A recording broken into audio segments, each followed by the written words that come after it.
Hi guys, it's Kino. Welcome to another video. So in today's Pick a Card, we are going to be taking a deep dive into who your divine counterpart is and everything you need to know about them. But just before we get into it, I want to give a huge thank you to Keen, who is sponsoring today's video. If you guys are not familiar with Keen yet, they are a huge network of vetted psychics and spiritual advisors who are there to answer any questions you may have. With Valentine's Day being just around the corner, you guys may be feeling a little bit antsy for some answers and advice on your love life, and Keen's advisors are there for you. There is someone online literally 24/7, or it's also really easy to schedule a call with an advisor in the future. The sign-up process is also super easy. You just answer a few questions about yourself and the type of guidance you are looking for, and Keen will match you with the advisors who would be the best fit for you. There are advisors in all different price ranges, with different spiritual gifts, with different specialties, so you are sure to find someone who will resonate with you. It did take me a little bit of time of trying out different psychics, but I have found my advisors that I really resonate with, and once you build that relationship, it's really great because you can go back regularly and do energy checkups. As you guys might know, these advisors have been there for me for the past year or so through all of my tough times. And Keen actually has some tips for us for how to get the best out of our readings, which I really appreciate. The first is to ask questions that allow for an open-ended outcome. So rather than asking, is my desired outcome going to happen?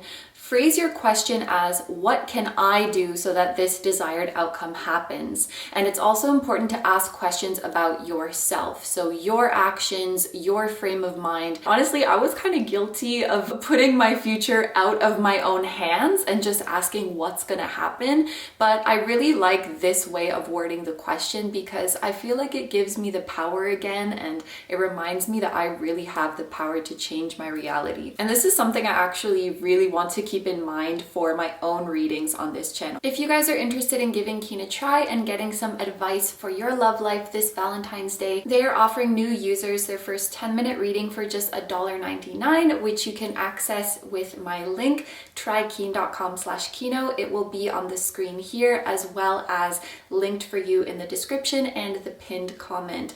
Thank you so much, as always, to Keen for sponsoring our videos. I appreciate you so much. Thank you so much to you guys for listening to that, and now let's get on to the reading. Hi guys, it's Kino. Welcome to another video. So in today's Pick a Card, we are going to be finding out what you need to know about your divine counterpart. I wanted to use the term divine counterpart today because I think it's a nice all-encompassing term for twin flames or for any kind of soulmate.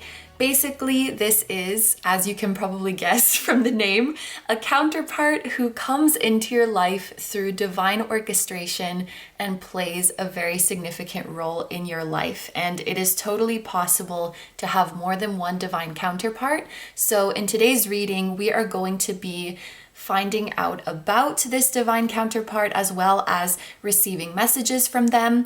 And I'm going to ask whichever divine counterpart wants to come through in today's reading. So this could be the next divine counterpart that you're going to meet, or just the one who has the most pressing, urgent message for you, who really wants to talk to you. But I am going to leave it open like this. You are most certainly welcome to watch this reading to receive confirmation about a certain person whom you have in mind. But I do feel called to say today that if the energy feels like somebody else that you know, or if it feels like a new energy, to not force it to fit to one specific person, because there could be a different divine counterpart who is coming in next, or who just really wants to talk to you today. But with that being said, of course, as always, it is entirely up to you to determine which messages you want to claim, or which readings you want to claim and which ones you don't. But yes, I think that's everything I want to say. So let's go ahead and show you guys your options. There are 4 readings for you to choose from today, and each option has a different tarot deck as well as a different stone. So I'm going to give you a close-up look at each stone, as well as one card from each of the decks, just so that you can see what the artwork looks like. And today I'm going to be showing you guys the 4 of Wands because this is a card that talks about divine unions, and I thought that it was quite fitting. So without further ado, let's give you a close-up look at your options. So for option number 1, your stone is rose quartz and your deck is the Crow Tarot, and this is what the Four of Wands looks like. For option number 2, your stone is pyrite and your deck is the Accurate AF Tarot, and this is what the Four of Wands looks like. For option number 3, your stone is Amazonite and your deck is the Weaver Tarot, and this is what the Four of Wands looks like. And for option number 4, your stone is brown calcite and your deck is the Marseille Tarot, and this is what the Four of Wands looks like. So just in case you guys need more time to pick, I have laid out all of the options side by side so that you can look at them in the same time and compare and see which one is calling to you the most. Please take all the time you need to pick. You can pause the video if you need to, and I'm gonna go ahead and get started with number 1. Hi number ones, so if you guys chose the Rose Quartz and the Crow Tarot, this is going to be your reading. So in today's reading, we are asking your divine counterpart to come through and tell you anything that you need to know about them or about your connection. So I'm gonna put this to the side for a second because I want to start with my transparent tarot deck. I used this in the last video and I just really liked it as sort of an intro to the reading. But basically the cards are see-through, so when you overlap them together, they sort of paint an interesting picture, and it was really fun to interpret it. So I wanted to start by taking a few cards from this deck, and this could give us some clues about who this divine counterpart is, or just some further information about your connection. And literally as I'm talking, the Strength card just fell out, so I think I'm gonna take that. We're starting off with the number 11. So you guys might be, if you're wondering who this divine counterpart is, this is probably somebody whose energy has been following you around. Literally just looked up at the camera monitor and the time is at 1:11. So you guys might be seeing a lot of signs and synchronicities regarding a certain person, or even if you don't know who the person is, but you just feel that someone has been sending you messages, trying to communicate with you, then this is probably the divine counterpart who is coming through. With the Strength card here, we do have Leo energy, so that might be significant for you or your person. It definitely doesn't have to be, but this could be an extra layer of confirmation for those of you who need it. But my personal interpretation of the Strength card when it comes to connections, and some of you guys might know this, is that it immediately makes me think of two souls that are best friends. Like, they have been through thick and thin together. They have been through the ups and downs. They have seen each other at their best and seen each other at their worst. So now there is literally nothing that could break them apart. There's literally nothing that could turn them away from each other. So this is definitely a soul that you have a very long history with and that you have a very, very deep bond with. And I do think that your journey has been a little bit tough, definitely in past lives, but maybe even in this lifetime, you have felt that your journey to divine union has been a little bit tough. And one thing that you will definitely be learning from the connection with each other is to always have faith that there is still pure hearts and pure love in the world. So you or your divine counterpart, or maybe both of you, will likely be shown many times what real unconditional love is not before you experience the unconditional love with each other. This will definitely deepen your appreciation of the love you have for each other and really help you hold on to it and treasure it. But the Strength energy is just like someone's been through crap, and yet they still choose to see light in the world. They still choose to have hope. They still choose to see the good in people. And I think it's really easy to just get bitter and distance yourself and become cynical. But Strength is someone who is, as the card suggests, strong enough and brave enough to stay positive and hopeful and keep believing that real love is out there. And so I think this connection is really something that proves your strength, your bravery, your courage. It was all founded in something real, and it was all worth it. just looking at this, the image on this card as well, this could be somebody who is an animal lover, who has a companion animal that they have a really, really special bond with, especially if it is of the cat variety. Leo energy, if it's not one of your zodiac signs, Leo energy is also incredibly playful, very passionate as well. You are like the sunshine of each other's life. You are like the superstar of each other's life. Okay, look what we have here. we have 3 cards coming out. We have the 10 of Cups, so totally not surprised to see this. The 10 of Cups is like your ultimate happiness, your happily ever after. So the divine counterpart who's coming through, I did say in the intro that we can have more than one, but if I had to say that there is a one for you or there is the one for you, it's probably this person who is coming through. They make you happier than you could imagine, or they will make you happier than you could imagine. They're everything you want and more. I often think of the 10 of Cups as like, if you were manifesting your ideal partner and you were, scripting about it, they would be everything that you wished, everything that you scripted about, and then some, probably. Now, we also got the 5 of Cups and the 6 of Cups, and I honestly want to put them like this.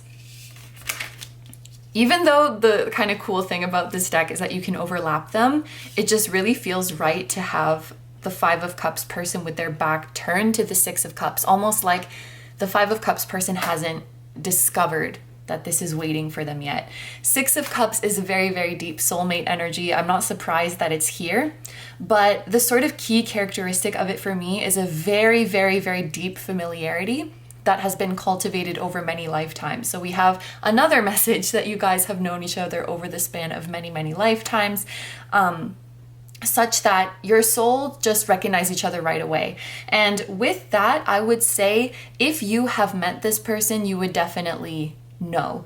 Like, there wouldn't be a doubt in your mind, like, this is them. Okay, maybe I shouldn't say that because humans always kind of have some level of doubt, I think, but you would feel it very, very strongly. And I also want to say, for most of you, meeting this person or coming into contact with their energy, it's likely not going to feel so much like intense or make you feel anxious or flustered or anything like that. It's like a warm bath.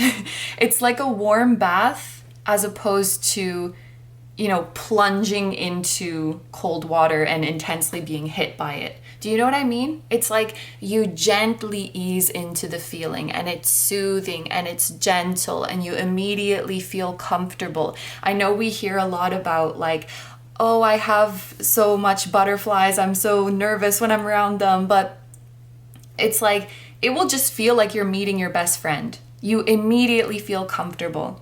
And you immediately feel very, very familiar.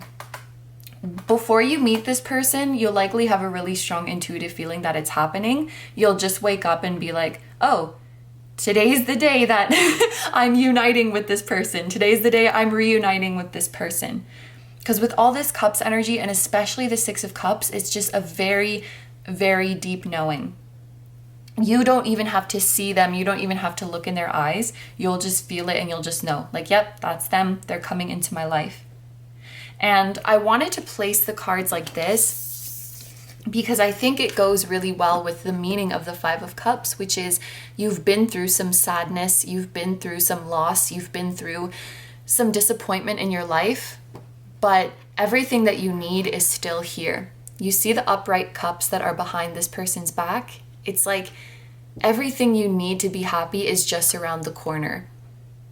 And your 6 of Cups love is just around the corner. So this really is a group that I think has been through it when it comes to relationships or just life in general. Like, there has been loss, there has maybe been betrayal, there has been rejection on both ends. And what your divine counterpart wants you to know is that the experience of true and unconditional love is right around the corner. And again, with all of this cups energy, I'm sure you guys can feel it. I'm sure you guys are tapped in. We even mentioned at the beginning, you're likely receiving a lot of signs and synchronicities. This is your reassurance to validate that and to believe in that if you're having trouble. But this is really, really sweet energy. Like I said, soul family, soul best friends, the one who knows you the best, the one who can make you the happiest. And you've been through so much together. All right, so we're going to look at a few oracle cards now. And what I kind of wanted to do is, I think for this reading, I do feel called to say, like, this side is you and this side is your person. However, if you feel like the energies are reversed, or if you feel like you resonate with both sides, that is totally fine. You will likely mirror your divine counterpart, so if you're resonating with the other side, then it's totally fine. But the way I wanted to do it is that this will be the divine feminine energy within you, the divine masculine energy within you, the divine feminine energy within your counterpart, and the divine masculine energy within your counterpart. So the divine feminine energy within you is being represented by close encounters. The divine masculine energy within you is being represented by building blocks. The divine feminine energy within your counterpart is being represented by earth magic. And the divine masculine energy within your counterpart is being represented by mending. So I will start over on your side. First of all, I'm noticing that you have the number 10 here, and then you have 28, which reduces to 10. So it's like double tens. Or this could actually be a date, like October 28th. I don't know if that is significant to you or your person or the partnership, but I thought that I would mention that. First of all, what it looks like to me right off the bat is that you guys are already very, very close with your feminine energy, or maybe I should say your divine feminine energy is quite developed. You have embraced it, you have cultivated it, you have a good relationship with it. This is what it looks like.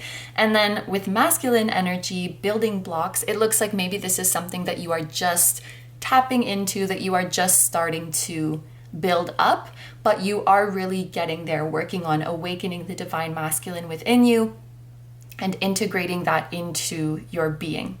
So with your divine feminine energy, close encounters, I just want to point out first of all that this card is associated with the sacral chakra. So you guys might be very creative, or you might be very big dreamers, very artistic, or you have this way of making people feel comfortable. The sacral chakra is also associated with intimacy, which just means the ability to get close to others, the ability to see into others. I think that you guys can likely read people very well, and you have a lot of empathy and a lot of compassion for other people, which makes them feel safe to open up.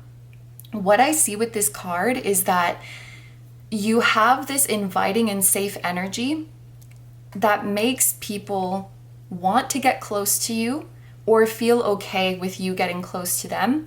And it helps them to open up about things that they normally wouldn't open up about.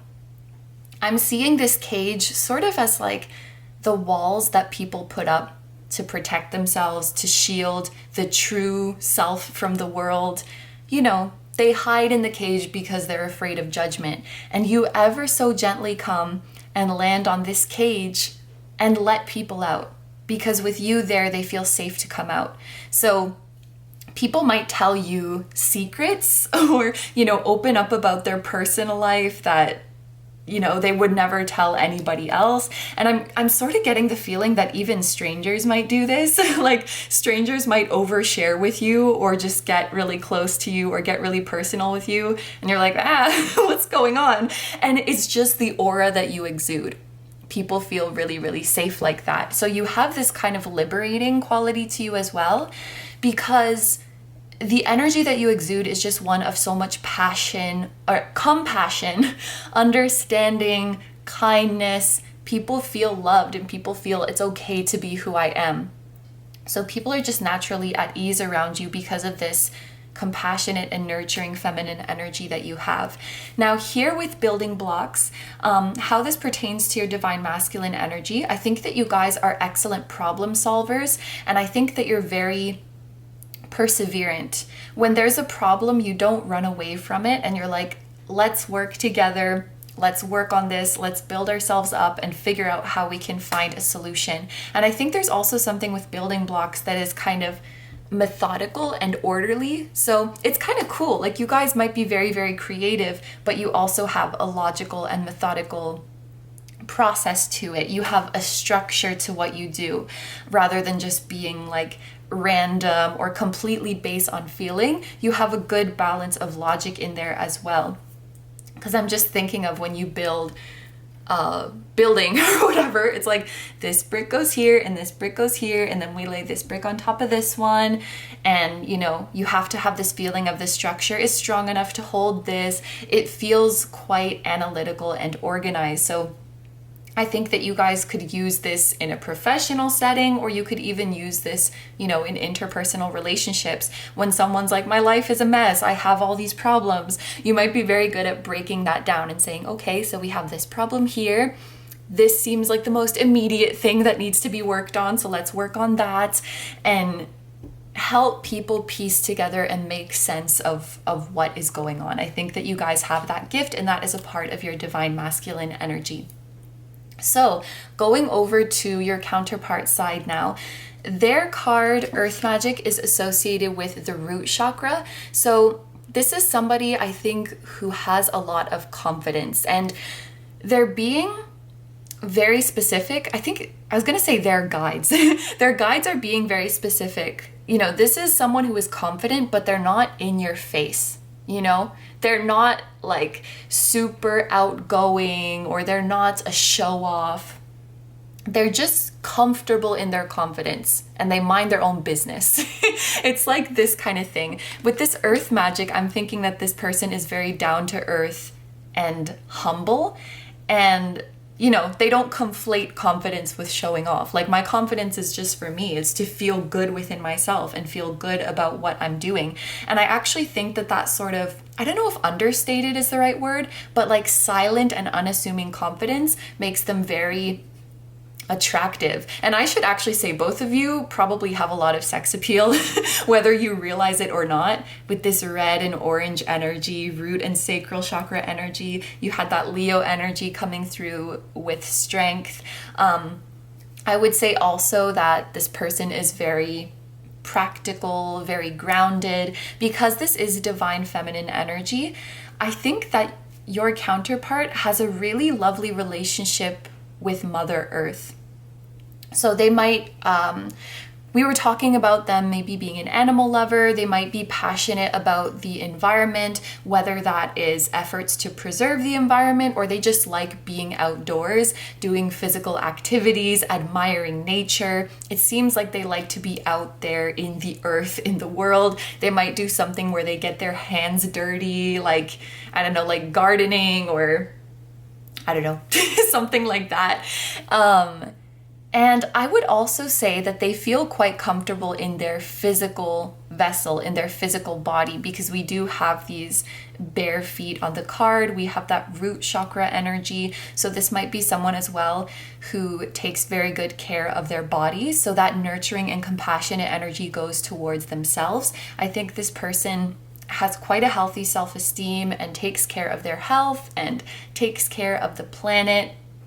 Just really respects Mother Earth and, you know, the vessel that Mother Earth gave them. Moving on to this mending energy. So this is their divine masculine energy, which is pretty cool. It's kind of like their experience of divine feminine energy is very much a personal thing. It's very much an inward thing, whereas their masculine energy is what goes outward. And honestly, these are really, really similar to me, building blocks and mending. I think this is also talking about problem solving abilities. Like they're able to objectively look at the situation and see what needs fixing without getting too emotional, without taking it personally, without getting, down on themselves, without judging. They're just like, okay, this is going right and this is going wrong and this is what we need to fix. Like they're able to keep their composure and objectively analyze the situation to make things better. And I think that more often than not, they do use this gift to help other people, because we do see two people here like working together to fix something. Even like I said, over on your side, it's like they're very good at helping people through their problems, and maybe even like helping people to heal and helping people to see the positive in a situation. So I do think your energy is quite similar. I'm getting like Earth Venus or Earth Moon vibes from this side, I think. Yes. And kind of sacral chakra is associated with water, so there could be some watery energy over here.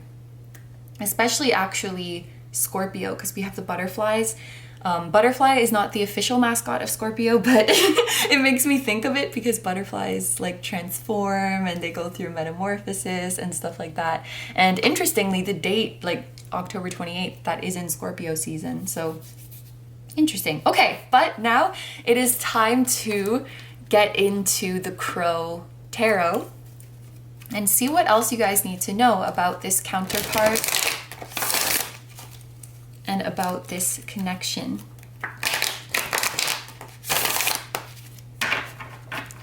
What else does this divine, what else does this divine counterpart want you to know? We have the Chariot. Isn't that so fitting? I love when like the way the deck is behaving matches with the card. So for example, that card just shot out really, really fast, and then we have the Chariot, which is all about like I was gonna say thrusting, sure. Thrusting forward really fast, moving forward really quickly. Now we have Cancer energy coming through in case that is significant for you guys. But what I was gonna say is that another way to identify this counterpart, now it might take some time for them to enter your life, but I think that once you are united in the 3D, things will move pretty quickly. And like I said in the beginning, I also think, again, I don't know if I can speak in absolutes and say there will be zero doubt in your mind, because sometimes it's just hard to trust your intuition, but I really think that your intuition will be very, very strongly directing you towards somebody. The Chariot is even about intuition as well. And I think that you'll be seeing a lot of signs and synchronicities, and probably in the days or even weeks before uniting with this counterpart in the 3D, it's going to be going crazy. Like you literally cannot open your phone. You cannot look up from your work. You cannot go anywhere without seeing some kind of sign or synchronicity. And that's because your divine counterpart is getting so excited to come into your life in the 3D. So things to help you identify really strong intuitive pull, signs and synchronicities, and also a fast progression. Once you guys meet in the 3D, it will progress quickly. Now again, you might be waiting for quite some time before this union, but it's like once you're together, that's it. Because I think that you guys are so sure about each other. You're so sure about each other. With the Chariot as well, I am thinking of this as like a for better or worse energy. As you guys might know, normally there would be a Chariot on this card, no shit, with two creatures pulling the Chariot. And one of them represents yin, one of them represents yang, like white and black, light and shadow kind of thing. And so in order for the Chariot to move forward, both creatures have to be running together. So in order for this partnership to work, we got to be there for each other in the light and be there for each other in the shadow. We have to work together when things are good and when things are bad. And I think both of you have this acknowledgement and both of you have this desire to do so. So when you get together, you're not so afraid about, what if it goes wrong? Because you trust each other that things might go wrong, but when it does go wrong, what we're not going to do is bail on each other. What we're not going to do is give up. When things go wrong, we're going to keep moving. And when things are going well, we're going to keep moving. And this is like the promise that you make to each other. And so what I think you guys are to learn from your past, especially if you resonate with having, you know, past of betrayal, rejection, abandonment in relationships of any kind, is that what we're not looking for is a partnership where things are not going to go wrong, but we're looking for a partnership where when things do go wrong, we suit up and face it together. And so this is like the vow that you two are making to each other.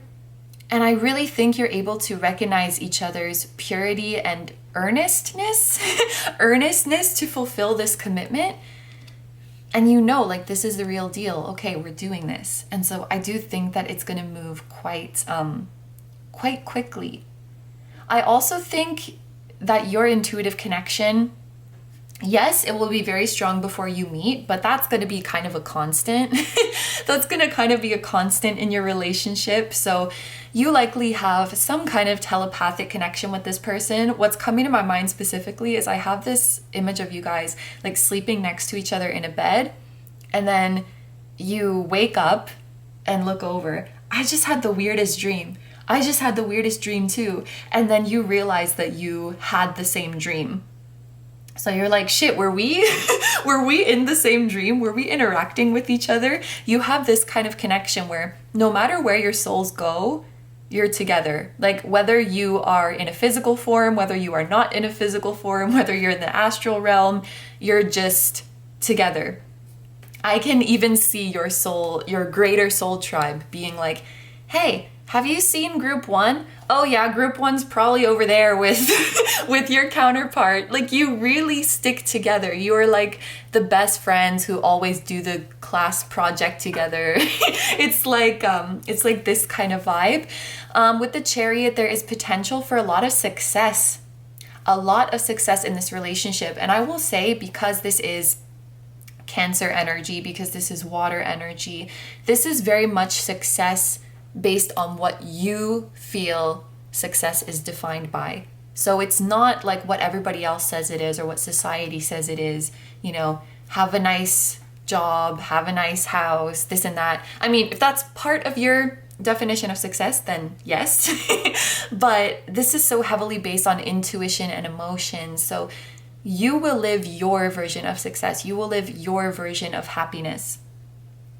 And you might move with this person, like relocate with this person, because Chariot is about movement and, you know, it's tied to the 4th house of home. So you might be like planting your roots and building a new home somewhere else with this person.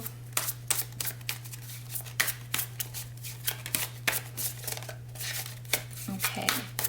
What else does your divine counterpart want you to know?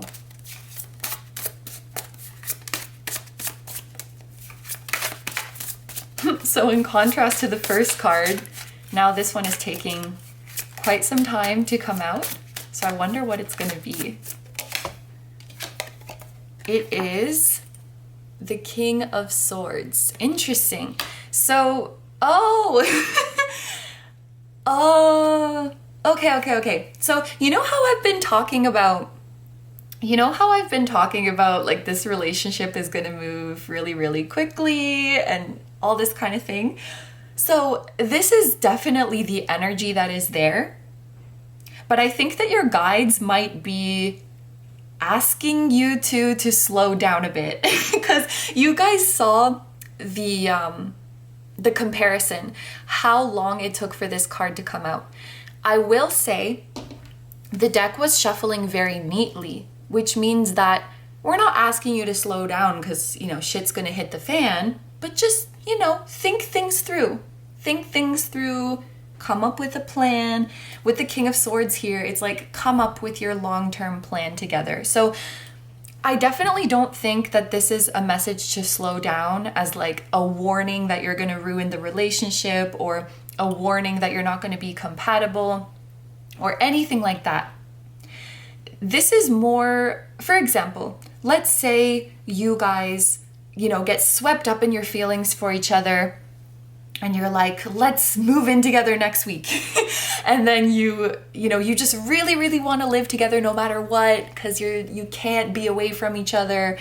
And then you sign like a however many year contracts for this apartment.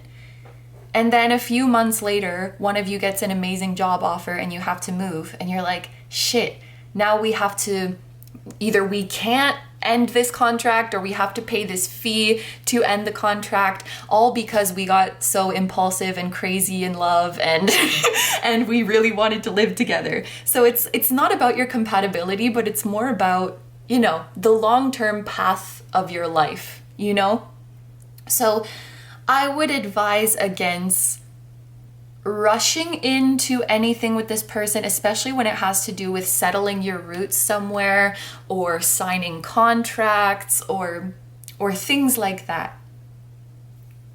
Take your time.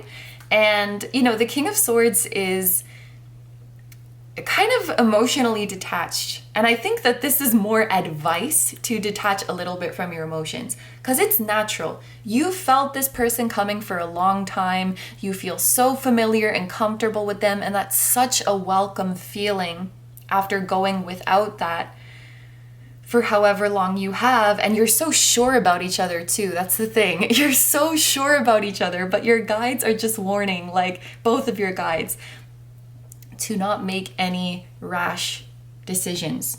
Not because the relationship is going to go wrong, not because you're going to break up or anything like that, but just think logically, think about the long-term future, think you want to allow for flexibility in case plans change in your path, in your career, in your living situation.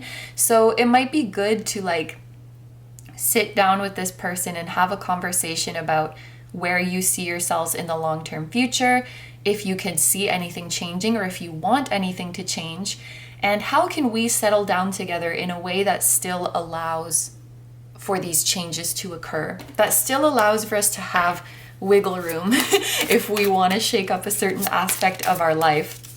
It's funny how they came out too. This Chariot is like, woo! And then the King of Swords is like, not so fast, child. And we even have the symbol for Saturn. And Saturn is all about discipline, getting your ducks in a row, being practical, being logical.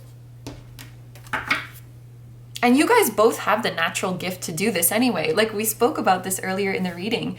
You have the natural gift to analyze and solve problems. So it's not that you guys can't do this. It's just that, well, you know how it is when you get passionate, you start acting foolish. Okay, so, the next card that we have is the High Priestess. So, yeah, the Six of Cups already really gives me this feeling, but okay, if you guys had a certain person in mind, because there's so much intuitive energy here, the High Priestess, the Chariot, the Six of Cups.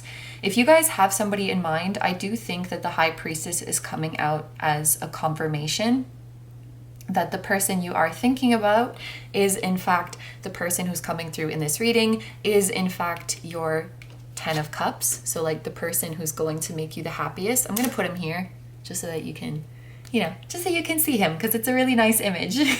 And you know this. And I haven't been saying this recently for the High Priestess, but I feel called to say it this time. This card has indicated to me many times before that the person I'm reading for needs to give themselves more credit when it comes to their psychic abilities, when it comes to their intuition. I would say that the High Priestess is the most psychic person, the most psychic entity in the deck, and really she comes out when you need to trust what you're experiencing more, trust what you're feeling more, to stop invalidating yourself. If you guys know who this is, then you know who this is, and I don't need to tell you, I don't need to confirm or deny that for you. You should trust what you are feeling more than anything else. It's also interesting that this card comes up because the High Priestess is a representation of divine feminine energy. And we were seeing earlier on in the reading that it seems like you guys have really cultivated your divine feminine energy beautifully. So it's there, like it's there waiting for you to express it. It's there waiting for you to access it. And all you need is just to validate it. You just need to validate it. You just need to believe in yourself more. Now, with that being said, there is no need to be hard on yourself if you're having doubts. And you remember, even I like kind of backpedaled and corrected myself because I think it's unrealistic and harmful to say if something is meant for you, then you will never have a doubt about it. Like, no, that's not true. People living out their calling have imposter syndrome all the time. People who are in relationships with lovely people still doubt that they are loved sometimes. And it has like, it's, oh, well, if you're doubting it, then me. And like, also, if you guys comment stuff like that on these videos, please stop. It's just, it's not helpful. It's not healthy. It's not realistic. You're allowed to doubt it sometimes. This is the reason we ask you to trust your intuition, is for your own freaking well-being and for your own validation. It is not an order that we're giving you. It's not a condition that you have to meet or else you're wrong or else you're not psychic or something like that. I'm going to pull it back before I go on a rant, but you are more than welcome to trust your intuition more and to believe what you are feeling more. And oh yes, there was something else that I wanted to say with the High Priestess, and that is that I do very often pick up on a mirroring soul kind of vibe with this. So maybe you guys do resonate for both of these sides, and your counterpart would resonate for both of these sides. Could be that you've had a very similar story in this life up until now. A similar like hero story, protagonist story, been through a lot of the same stuff. And I also see with the High Priestess that this is a connection of a very, very high level of mutual respect. Like, you guys have the utmost respect for each other. And you being in each other's lives, you would influence each other to respect yourselves more.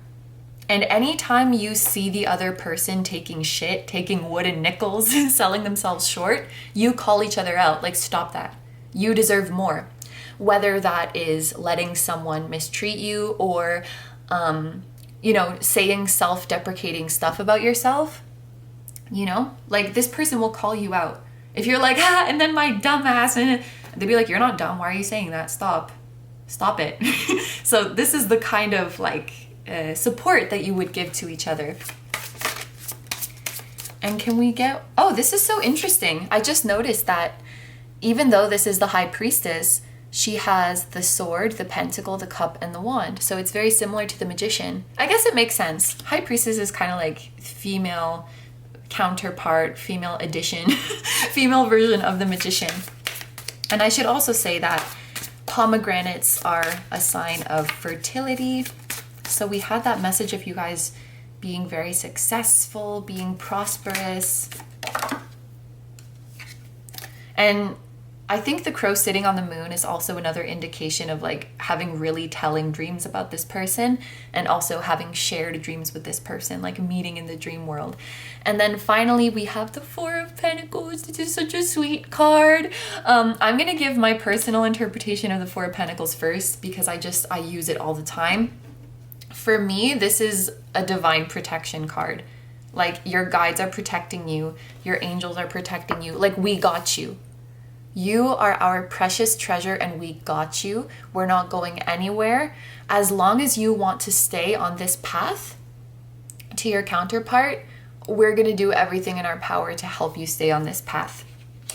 You're protected. You're doing everything right. That's what I want to say with the four. Sorry.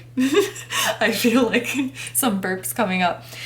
With the Four of Pentacles, I want to say that you're doing everything right. I think that on this journey, we can fall into this, worry of if we're doing the right things to help this process move along. And I think this is confirmation that you're doing everything right and you don't need to worry yourself over it so much.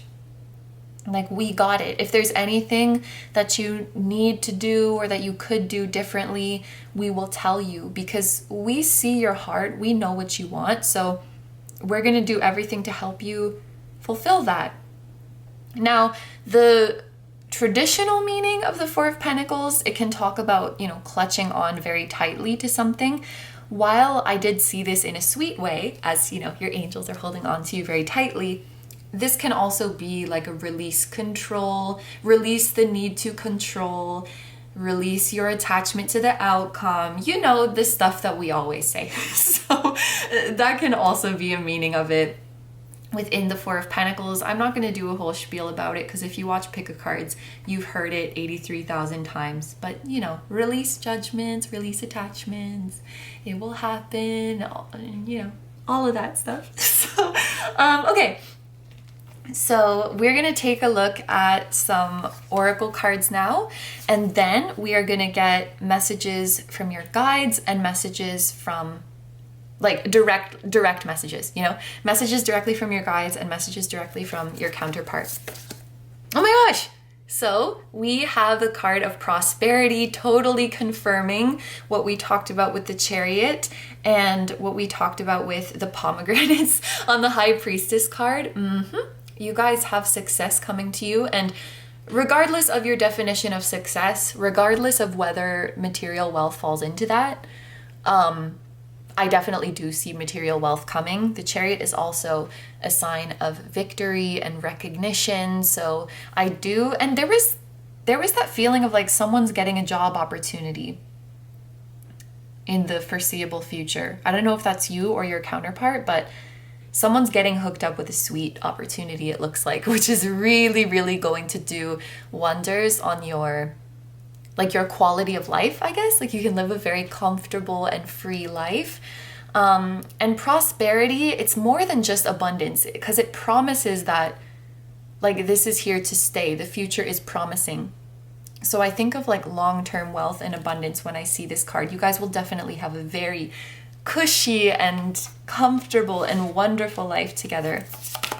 And then we have innocence with Daisy and Peacock. It's interesting, the combination, because Peacock, I would think of someone who's like really confident, someone who's really bold. This is reminding me of your counterpart's energy, and maybe this is your energy as well, where you might come across as this like sweet, innocent, naive, delicate little daisy, but you're actually a force to be reckoned with. Like, you're not to be underestimated. That, I feel, is your counterpart's energy, but you might resonate with this as well.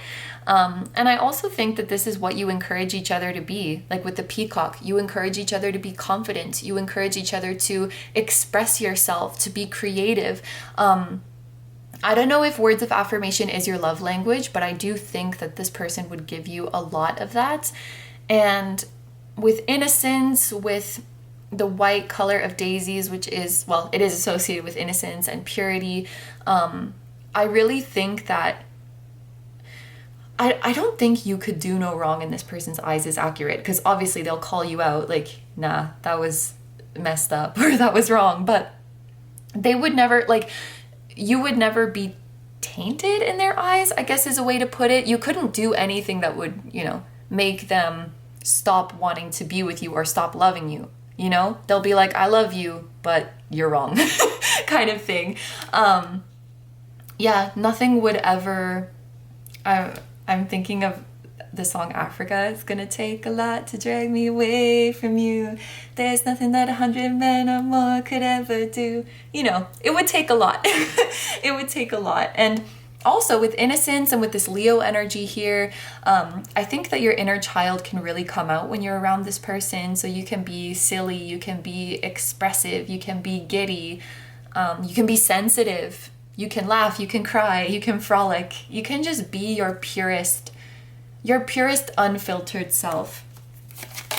We also have Iris with wisdom. So yeah, this is giving me High Priestess energy. Iris, first of all, the iris is the color that is associated with the third eye.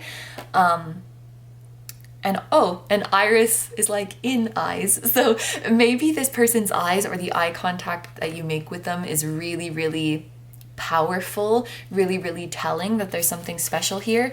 And first and foremost, I think this is confirming that you have a deep wisdom and a deep knowing about this connection. And again, I have to keep correcting myself because I want to say like, and never doubt that, but do your best not to doubt that. I think that you guys are right about more than you know. And then we have sensitivity. And I was just saying, you can be sensitive. You can be sensitive around this person. You can be delicate around this person. You don't have to put on a brave face. This can also be that you guys really like trigger each other's soft spot. You really tug on each other's heartstrings. You really have a soft spot for each other.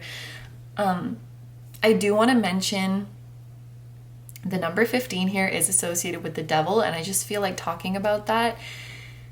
And this message keeps coming up about kind of toxic past relationships.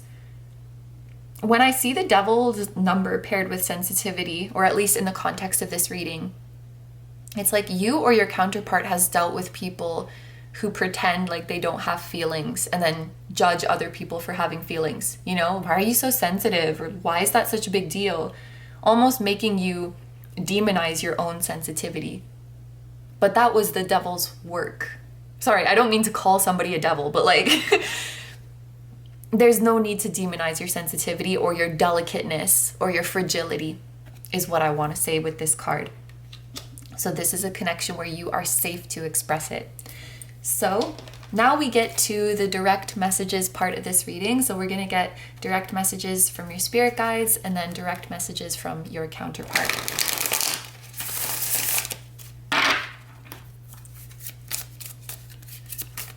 What do your guides want you to know? Don't complicate it. The truth is simple. You already have the answers. Exactly. Accept people and situations exactly as they are. It will bring you clarity and peace. And we have a duplicate image. There's like different pictures on these cards, so when they match, it's kind of special for me. Celebrate you. Take yourself out on a date. Treat yourself to a massage. Take time to enjoy your own company. Aw. I know that this is messages from your guides, but I think this is a message from your counterpart. Maybe they are guiding you right now. But I think that this came out once in another kind of, you know, relationship connection reading.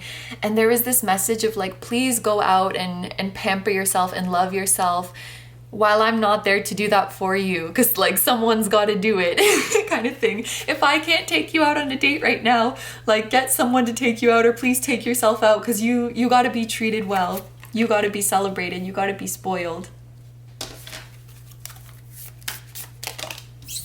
Then we have cleanse. You are water. Cry, sweat, drink, soak, swim to refresh. Let the water flow. That is what this card is saying.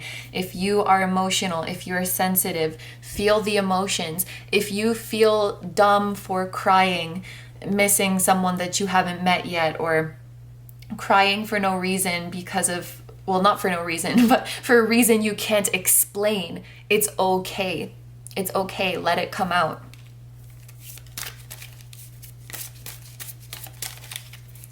You guys might also benefit from healing baths, which is just like take a bath and bless the water with your hands. You can put salts in it as well.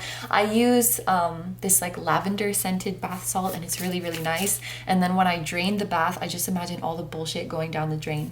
And that is how I cleanse. Also with sweat, could be physical activity. Helps you to purge stale or negative energy and make sure that you're staying hydrated. We have another heart one. Yay! Sweat it out. There we go. And actually, if you take a bath, that will help you sweat as well. Get out of your head and into your body. Practice yoga. Exercise frees the mind. Yes, get into this earth magic energy. Reconnect with the earth. Reconnect with your body. If you guys are prone to anxiety and overthinking, this is so important to get back to your body, to get back to the earth. Practice grounding. All right, so Now we are going to get messages directly from your counterpart. There are sort of light messages and shadow messages in this deck, and sometimes they conflict with each other. So we'll just pull all of them and then make sense of it. I don't like showing you my weak side. You wouldn't understand what I'm going through. So right away, I definitely don't think that this is directed towards you. I think that this is how you or your counterpart may have moved through the world or been very, very tempted to move through the world like this. You know, it's almost like I can see you guys moving through the world kind of closed off, kind of feeling like people don't understand you, kind of feeling like you can't open up. But deep down, there's still this glimmer of hope inside you that I know that one day, I will get out of this cage. I know that one day I will be free. And this hope is what really keeps you going.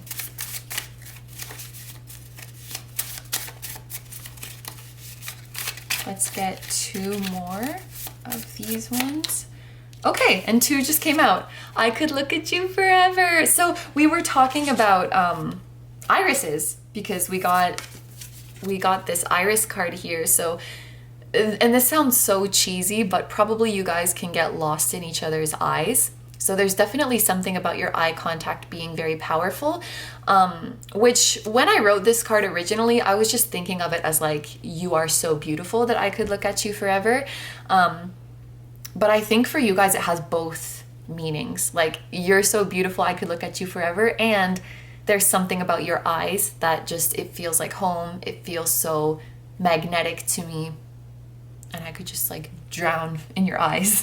And then we have You Are My Hero. So you inspire each other so much. We spoke about how you are so supportive of each other, how you influence each other to do your best, to respect yourselves, how you're finding prosperity and success together. And I love how on this 10 of Cups, oh, I didn't mean to put that all the way over there.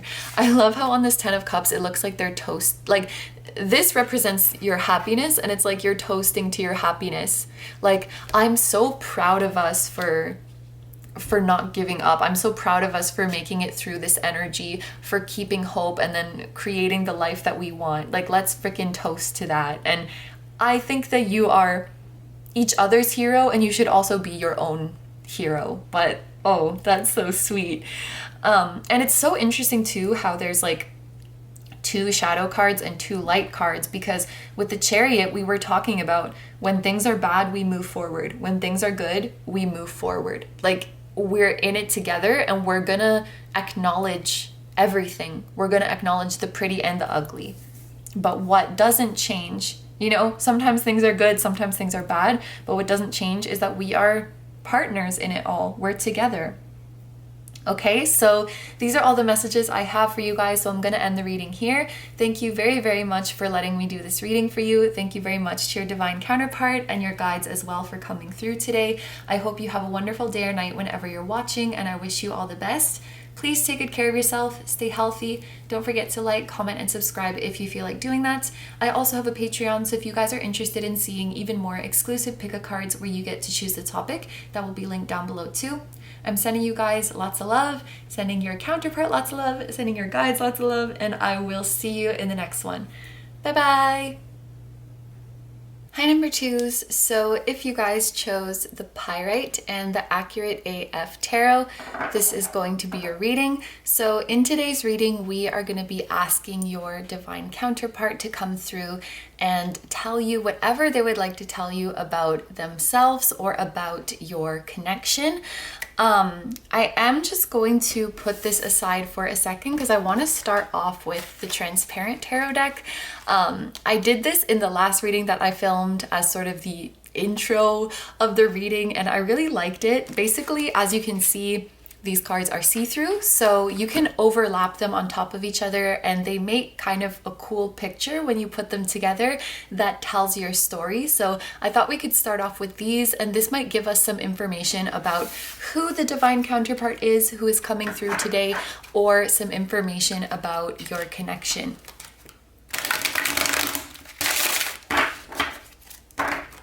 Okay, so for group 2, woo, what picture can we make with them? So first we have the Emperor. So this is Aries energy coming through. If you or you have somebody in mind who has Aries in their chart, then this can be a confirmation for you. You definitely don't have to. You can just think of this as extra confirmation if you do have this sign. And then we also have the 3 of Pentacles. So right away, I'm thinking that the divine counterpart who is coming through today is somebody who is very, very hardworking. I would say that this is somebody who has some kind of position of power, some kind of position of authority, and people look up to this person or people rely on this person. I'm thinking of the phrase, with great power comes great responsibility. And I'm also feeling that your divine counterpart handles their power and their responsibility like a champ.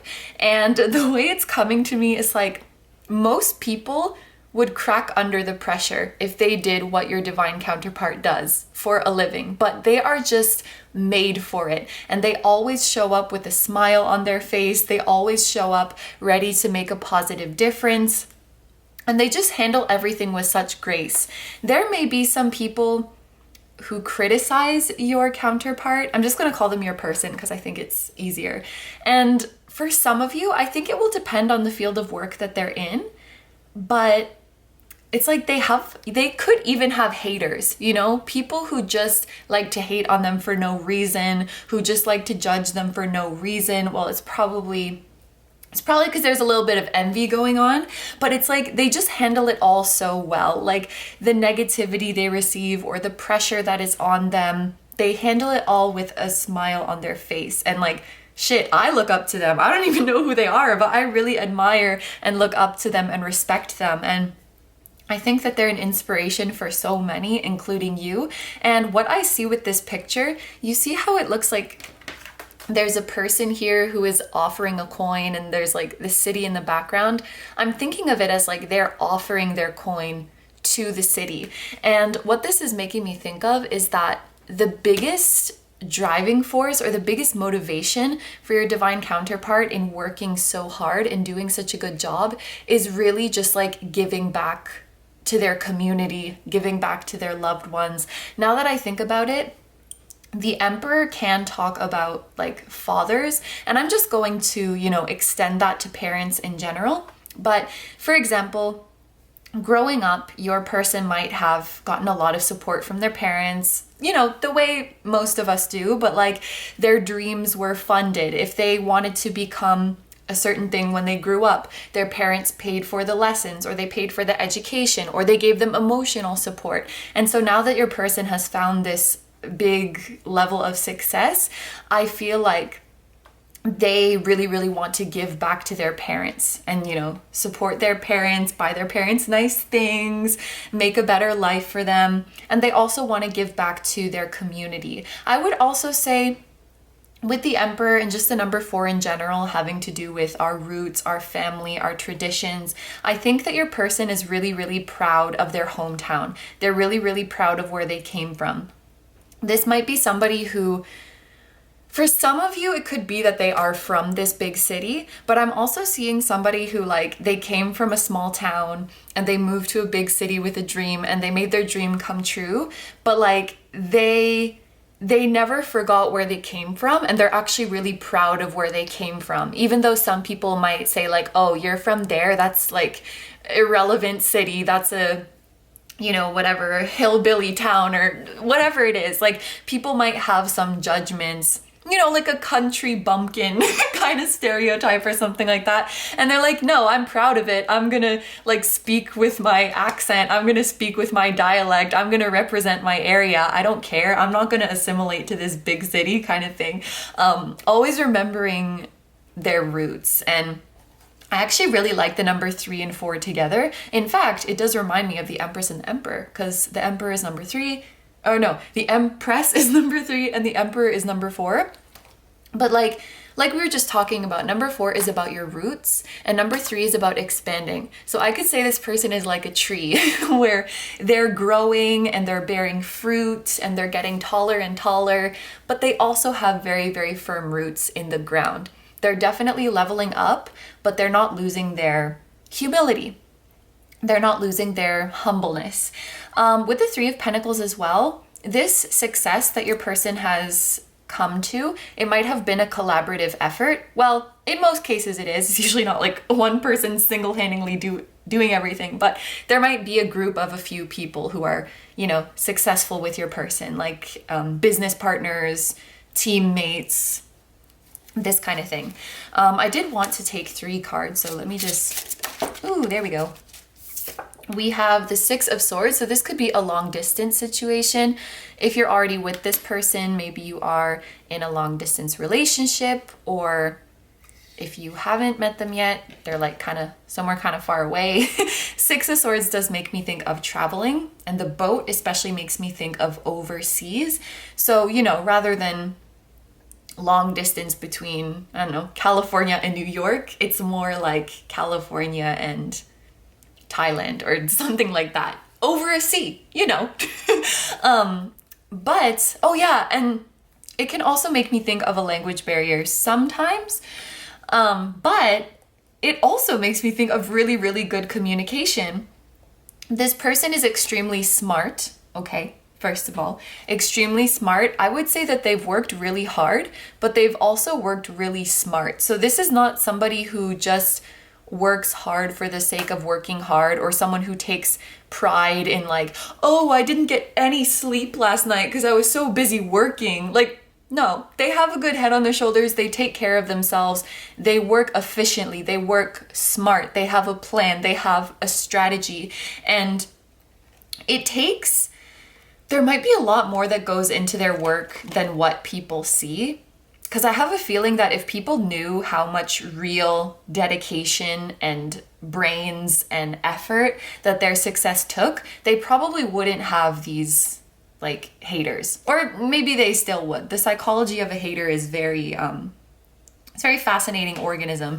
So I don't know. But anyway, I was talking about how smart they are. Very smart and very hardworking. Also, the way this is looking, just the way I placed it, offering the coin to someone on a boat, and we've been talking about overseas.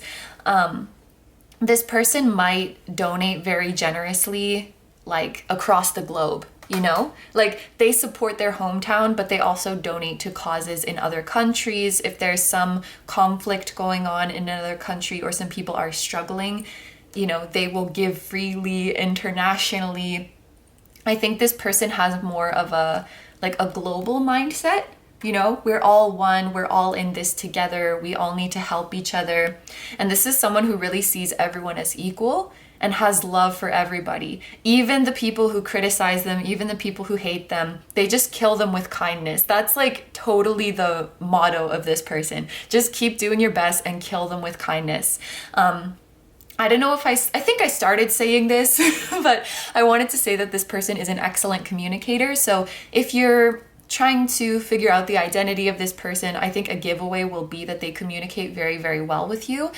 Honestly, given how busy this person seems to be, this doesn't necessarily mean that they communicate super frequently, but it means that they're good at expressing how they feel. It means that they communicate what they need to communicate to you so that you are not left in the dark. I think when you're with this person, at least they will never do anything to make you second guess. Do you know what I mean? Like, I think that we can be with someone who's really, really nice to us and still second guess them just because of our own wounds, but they would never treat you in such a way that warrants that, if that makes sense. I hope you guys know what I mean. Like they will make you feel valued, they will keep you as a priority, and they will really create a safe place where it's like, if you need to talk about anything, I'm here, and nothing is too big and nothing is too small. Like if you saw a really cute rabbit the other day and you need to tell me that, like you can call me to tell me that.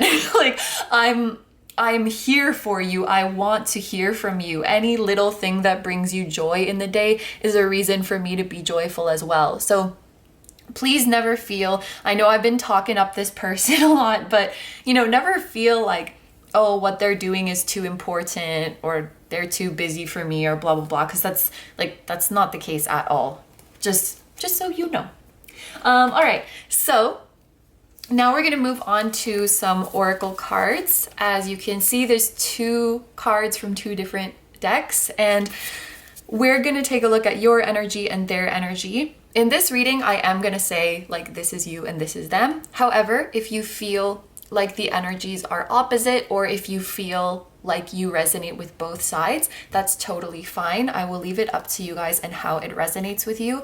But basically what I was thinking for these cards is that this will represent the divine feminine energy within you. This will represent the divine masculine energy within you. This will represent the divine feminine energy within your person. And this will represent the divine masculine energy within your person. I hope that I said that right. So your divine feminine energy is represented by a burst of magic. Your divine masculine energy is represented by between worlds. Their divine feminine energy is represented by ears wide open. And their divine masculine energy is represented by observer. Holy crap. Okay, so when I put down these 2 cards, I made a mental note like, oh, both of these cards are number 3s, because we have the number 3 here on Between Worlds, and then we have the number 48, which reduces to 3, and then we have 33 here, and we have 49, which ultimately reduces to 4, and then this is 3 and 4 too. So we have like 3, 4, 3, 3, 3, 4. So those might be really, really significant numbers for you guys. Maybe you are seeing them repeatedly, or you will see them repeatedly when this person is close. It could be also talking about the months of March and April. That might be a significant time for you guys. Or even like March 4th, 3-4, or April 3rd, 4-3. Something like that. Also, both of these cards have foxes on them, so that might be an important spirit animal for you guys. Now, let's start over here on your side with your divine feminine energy. I love that you have the number 3 on your divine feminine card, because 3 is the number of the Empress. So I think that this is your spirit guides and probably your person chiming in too to say that you are like the Empress. I want to tell you guys that you are so freaking beautiful on the inside and out. Your divine counterpart will vouch for this. It's like, I will fight you. You're the most beautiful person in the world. And I think a lot of people find you to be incredibly attractive, not only because of your outward your outward appearance, but just because of your aura. You guys have a very, very beautiful soul. And even if people are not so spiritually inclined or spiritually aware, they still feel it. They still gravitate towards you. A lot of people are attracted to your vibe, to your energy. It's interesting how we have this kind of figure coming out of the lotus. This kind of looks like a feminine body. I don't know if that's what it's supposed to be, but it does. And this card is associated with the crown chakra. So you guys are definitely really, really developed in your psychic abilities. And I think that a lot of your, you have like goddess energy. I'm sorry if that makes you uncomfortable, because that's like a very big praise coming through, but I feel like you have goddess energy. There is something magical about you. There is something ethereal about you. And you know, I kind of organized the reading like this because I wanted to emphasize the presence of both masculine and feminine within all of us. But I definitely feel that your soul gravitates more towards a divine feminine energy. And that's okay. Like, you don't have to have a 50-50 balance within you at all times. And maybe this is just your current energy. Like, you're just currently really, really leaning into your divine feminine. But I just see you guys as feminine. I see you guys as quite feminine, or at the very least your soul is quite feminine, like a goddess, like a queen. Maybe you've just had a lot of incarnations as a woman, but you guys are incredibly magical, incredibly psychic. Please never doubt your spiritual abilities. I'm trying not to say that because it's okay to doubt sometimes, but I hope that you don't. I hope that you realize how special you are. I think you guys are probably very gifted in all of the clairs, clairvoyance, clairaudience, clairsentience. I think you guys have very strong empathic abilities. I think that you guys can channel or download at the drop of a hat. You're like a priestess. I could even say that. You're just magical. You're just magical, and you're so, so heavily protected. You might have a lot of spirit guides who are female or feminine as well. So with this between worlds, it's so interesting because I do think you have a balance of masculine and feminine. We all have both, and I think you do have a good balance, a balance that works for you. But you see how on one of the sides it's like black and white, and on the other side it's colorful. And we have another number 3 for the Empress. While you do have both energies within you, I think that you guys just really, really shine in your feminine energy, in your spiritual energy, in your creative energy, in your nurturing energy, your beautiful, abundant energy. There's something about you like inherently feminine that's really, really shining through here. What I will say with your divine masculine gifts, and it almost kind of feels like, it's a little bit different than being an empath. Empath is just when you can take on others' emotions as your own and feel others' emotions. But what's coming through here with this divine masculine energy is that you have the ability to be objective and zoom out, which is really, really cool, because when you feel things so intensely, it's freaking hard to do this, but you guys have the ability to zoom out and be objective and, you know, weigh somebody else's opinion or somebody else's feelings with this between world. Even those whom you disagree with, who have a completely different opinion or experience than you, even when your feelings are telling you like, oh my gosh, this person is an asshole, or I could never.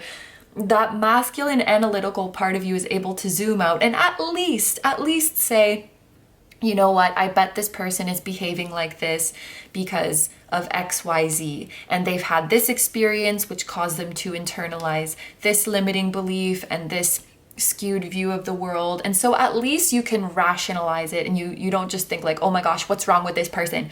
And that helps you have more empathy, because it's like, who's to say that I wouldn't become like this person I disagree with if I was born in the exact same conditions and had the exact same, you know, like spirit within me. I hope you know what I'm trying to say. I think it's a little bit abstract, but both your masculine and feminine side help you to understand others and empathize, or at the very least sympathize with others. So now let's go over to the side of your counterpart. I think it's so cool that we have a fox and a fox, and it kind of looks like the fox is looking at the other one. I want to say that this person, their divine masculine energy is immaculate. There is a lot of toxic masculinity in this world. There's a lot of toxic femininity too, but we're not talking about that right now. There is a lot of toxic masculinity in the world, and your counterpart is like toxic masculinity who? Like, there's such a grade A masculine. There's such a beautiful representation of masculine energy. And what is making me think that is observe is just to look at something and accept something without any judgment. And so often toxic masculine energy wants to like persecute the feminine and, you know, bring the feminine down, criticize it, mock it, oppress it, you know the drill. But this masculine is just observing the feminine and probably even learning from it. So this masculine energy is not threatened by the feminine's presence, is not insecure by the feminine's presence. You deserve a space here just as much as I do. We are equals. I can learn from you and you can learn from me. So beautiful masculine energy, and your counterpart is also very, it's like they don't have misogyny, or they don't have internalized misogyny. Because even if you're a woman, I think a lot of us have that because we've grown up in a society that really demonizes feminine everything. So we don't always have it because we're malicious, right? It's just like a subconscious thing that we've been conditioned to have. And I think that your person has done a really good job of eradicating that idea that we've been taught of like masculine good, feminine bad. And they just like, no, we all have both. And like, the sooner we realize that we all have both and they're all valid, we can start fucking advancing as a civilized society that loves each other and accepts each other. It's so stupid. Like, why would you demonize a whole half of yourself or pretend that that half of yourself is not there? Like, it doesn't make sense. And we even had, like earlier in the reading with the Six of Swords, I was thinking of your person really feeling that everybody is equal. And honestly, they probably don't even, I'm doing this rant maybe with a bit of a judgmental tone. I think that your person would probably have a lot of sympathy for those who struggle with this, for those who struggle with like putting down the feminine energy within them. Just because they have that sort of be compassionate and kill them with kindness kind of vibe to them. It's also really interesting that we have this card that is about observing and this card that is about listening, ears wide open. So this person is definitely very, very receptive, and it kind of goes back to no matter how much authority they have, they're never going to think that they know it all. No matter how successful they are, they're never going to think that they're better than someone else. And they always are moving through the world with this idea of, I can learn from anybody. I can learn from anything. There are valuable things for me to gain other than what I have to say, what I have to put out into the world, what I think. And so they're always open to new ideas, new opinions, and that receptivity and that compassion, I think that's how their divine feminine energy shines through. This person is a very good listener, and they're also a very good speaker, because this card is associated with the throat chakra. This person's ability to speak and convey ideas might be a very important part of their job. Like, they are, what is it called? They are promoting ideas, they're inspiring people with their words. Maybe they write or sing or give speeches or something like that. But it's like their words are important, or their voice is important. This fox is so freaking cute. Look at this baby. Are these called fennec fox? I think, when it has the really big cute ears like that. Okay, so we have looked at the masculine and feminine energies in both of you. So let's finally move on to the tarot that you guys chose, and we'll see what else your divine counterpart wants you to know about them or about the connection. And actually, I need to drink. All right.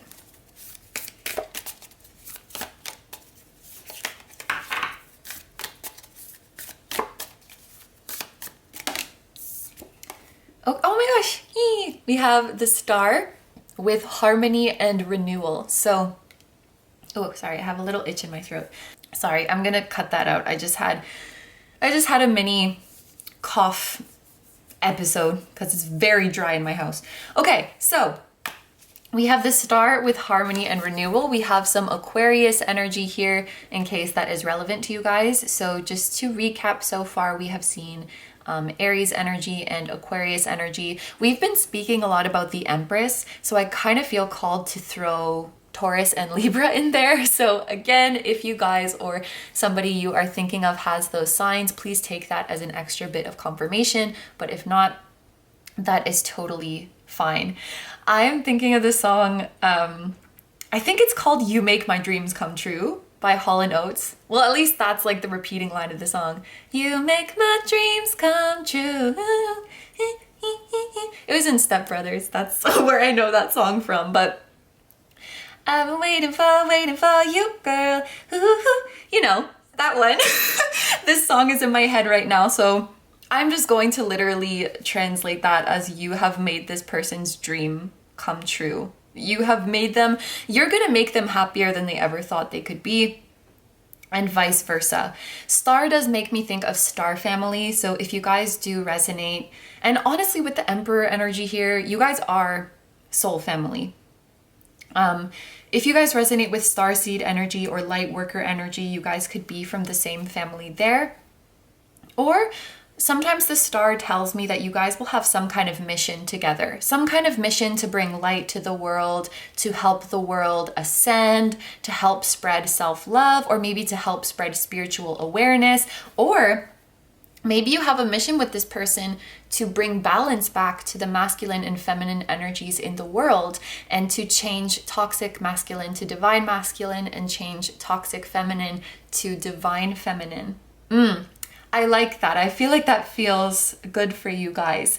Another thing in addition to the good communication between you two, and actually these two ideas are probably linked, is that you have the same weirdness.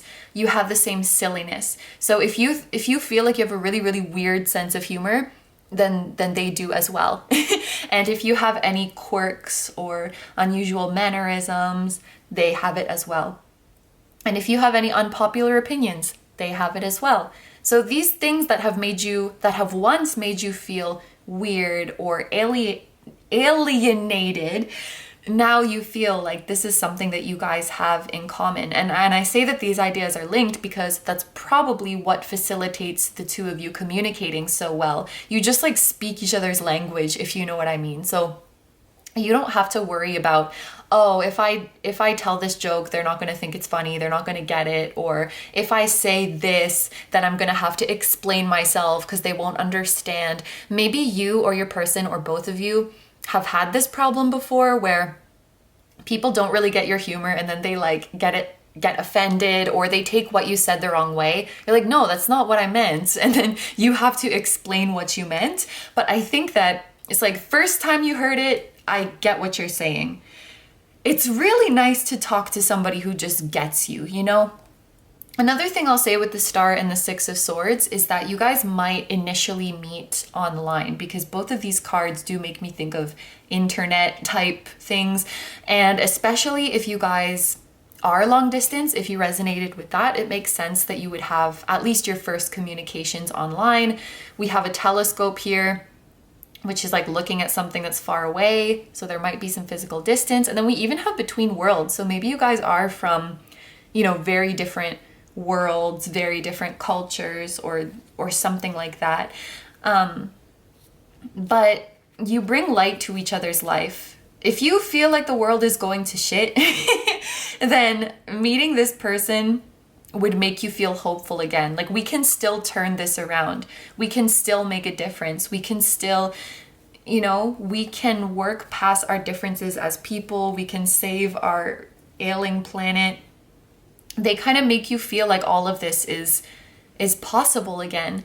And I also want to say, this person could not be any less judgmental of you. So you don't have to worry at all. I'm just getting this feeling you might feel not intimidated, but kind of shy, kind of awkward, maybe even kind of embarrassed around this person sometimes, but they're like the least judgmental person you've ever met. They're not judgmental to anybody, first of all, but especially to you. Like, never. They will never judge you.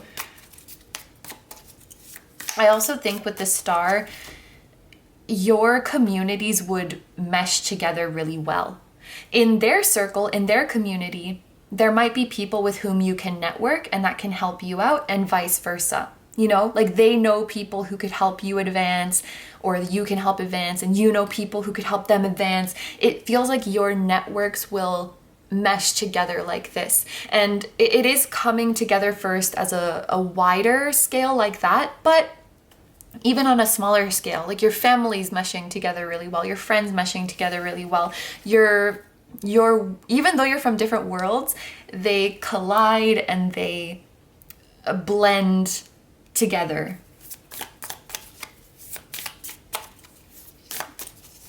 You might actually, I almost want to say unintentionally, help your person to come up with a brilliant idea for their work. Like, you just said something and you didn't know it was going to be such a big deal. and they're like, hold the phone, that's a brilliant idea. And you just give them this huge inspiration to start a new project, to put out something new. I just looked at this word renewal, and that was what immediately came to my mind. What else does your divine counterpart want to tell you?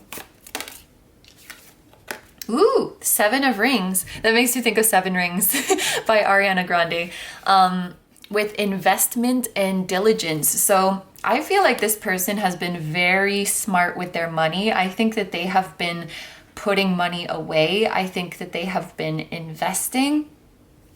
And if you have been doing so too, even better, because this card is about seeds well planted. Seeds well planted, being disciplined, working hard day in and day out. And honestly, I think that this is both of you. Like, you put in the work even when it's not fun.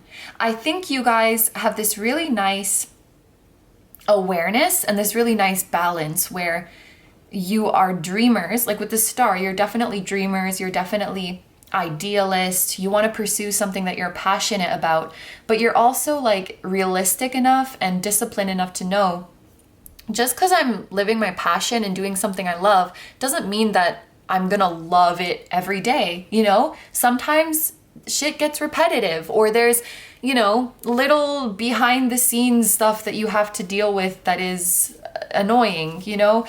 Like there's one, if you're like a creator of some kind, maybe you really, really love the process of creating itself, but then, you know, all of the emails you have to answer and editing and promoting yourself and making this and that look nice and cleaning up this, like all those little mundane things that you have to tend to, like it just comes with the deal, you know? And you're disciplined enough, and even the thing you love itself, the creative process, you're not going to be in the mood for it every single day, no matter how much you love it. Even just that. So it's like, you're realistic enough to know that you're not going to feel like the star every single day. Sometimes you're going to wake up and be like, oh, fuck my life, I have to go do this. Normally we see a gardener on this card, or someone who's planted, you know, planted pentacles, planted a pentacle tree, and is just waiting for it to grow. And so this guy might love gardening. He might love flowers, but maybe he doesn't like dealing with the aphids every single day. Maybe he doesn't like going out when it's cold outside and trimming something. I don't know. I don't know anything about gardening. And yet you just do it. You put in the work day in and day out. Even when it's not instantly rewarding, even when it's not super fun, you put in the work. And so you guys are going to be so blessed in your long-term future. This 7 of Rings means that you have planted really, really good seeds for your long-term future. It's like I'm seeing there's already so much wealth put aside and growing for the long term. What else do we have? This wants to come out. The 8 of Wands with alignment and progress. So 8 of Wands is about things accelerating. I think that you guys have both put a lot of effort into your respective paths. And what you're going to see when you come together is that now that you are joining forces and now that you are supporting each other, your progress is going to accelerate so much. I'm kind of reading this literally. Like when you come into alignment with each other, your paths will accelerate. I also think that could be a result of your networking, like introducing each other to connections that could be helpful. You're sharing ideas with each other. You both have resources here with the 7 of Rings that you can help each other out with. Once you come together, your own endeavors, your own projects, I feel like they're just going to go so much smoother. So much smoother. And I think after you guys get together, it's like a few months after you guys get together, there might be a really, really busy period for you guys. It's like, and I don't know how this is relevant to the reading, but I'm just seeing like a several month period with you and your person where it's just like, it just flew by because you were so busy. And then you catch up and you're like, oh my God, has it been 4 months? Like, I can't believe the past however many months went by so quickly. because you were just in the whirlwind of being busy. I don't know why I'm being shown that. Maybe it's like confirmation that your projects are going to take off or something like that. But it's like you're just going through the motions day in and day out, supporting each other. And the next thing you know, it's been like, oh my gosh, we've been together for this many months. Holy crap. That's like the image that I'm seeing. Maybe the first year of your relationship is going to go by in a flash because you're so successful, you're so busy, and time flies when you're having fun. 8 of Wands is like the perfect card for that expression. Time flies when you're having fun, because it is busy, but it's like, it's a good busy. It's not like a I hate my life busy. Ooh, and then we have the King of Rings, responsibility and abundance. If you guys read your own cards, if you ever get the Emperor or the King of Pentacles, I think that could be your divine counterpart coming through. Let's take a minute and look at this body for a second. Hello. So your person might have a very, very nice body. Now, we all have different idea of what is a nice body. So it doesn't have to be that they literally are muscular like this. But I don't know, I just look at that and I'm like, damn, good for him. He's got a nice body. But whatever you think is a nice body, whatever, you know, body type you like, if you have some preference for physical appearance, when it comes to partners or people you're attracted to, I don't know why it's taking me so long to say this, but basically it's like, they're your type physically. I definitely feel that. I also want to say this person has no interest in like hoarding their wealth or hoarding their secrets of how they became so successful. And I am taking that from the fact that this king is nude, because it makes me think of someone who is bearing all, who is not afraid to show themselves. And the King of Pentacles is someone who's very successful and wealthy. And so they're like, if I can do it, you can do it too. And let me show you how. Like, they're not a gatekeeper, I guess. We're all equal. We all deserve this opportunity. And I think that this person would be very supportive in helping those who are just starting out. Because the king is kind of like the mommy or the daddy or the big brother or the big sister. Like, let me help you. Let me help you. Let me share what I know. Let me share my resources. I think that your person would have a soft spot for anybody who wants to do their best. Like, they're like, I love a person who has a dream. I love a person who is working hard. I think that's the most attractive thing to them. Like, somebody who's passionate, somebody who has a dream, and somebody who believes in themselves to at least try to make it happen. If there's someone like that out there, I want to be their fan. I want to be their supporter. And if there's some way that I can help them, I totally will. This person has such a kind and generous soul. And it's kind of funny. It's like some of their habits, it's like they're an old person. I'm trying to figure out what that means.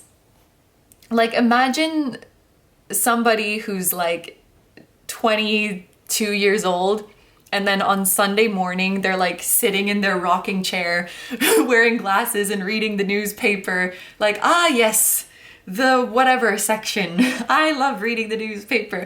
I don't know, just, you would think normally someone that age would be like sleeping until noon and whatever. I shouldn't make generalizations, but like the types of things that they like or the types of things that they do, it's like, are you a grandpa? Are you a grandma? Maybe they like go to bed really early or something like that. And I mean this in an endearing way, okay? I'm not trying to diss anybody of any age group or whatever they like to do, just to make that disclaimer.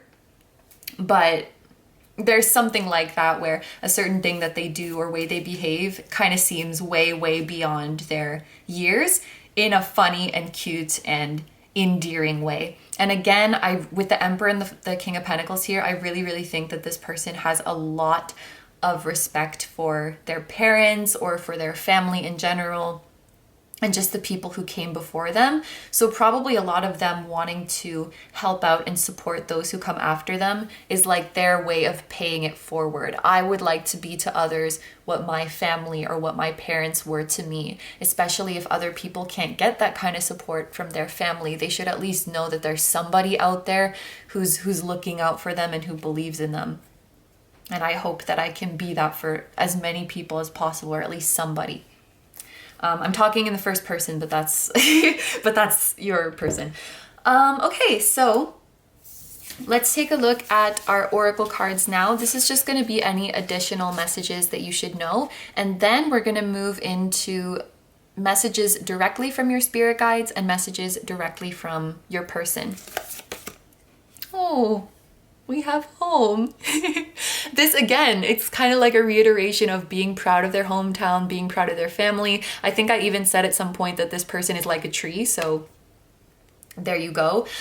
This person's name might have something to do with trees. For example, my last name is Underwood, so like, you know, wood, tree, or you know, there's a lot of, I don't know about other languages, but like in the Japanese language, for example, there's a lot of last names that have tree in it, like Suzuki, like ki means tree, you know? So there might be something like that with trees or wood or, you know, something in their name like that. But I also think that this is talking about you guys feeling very at home with each other.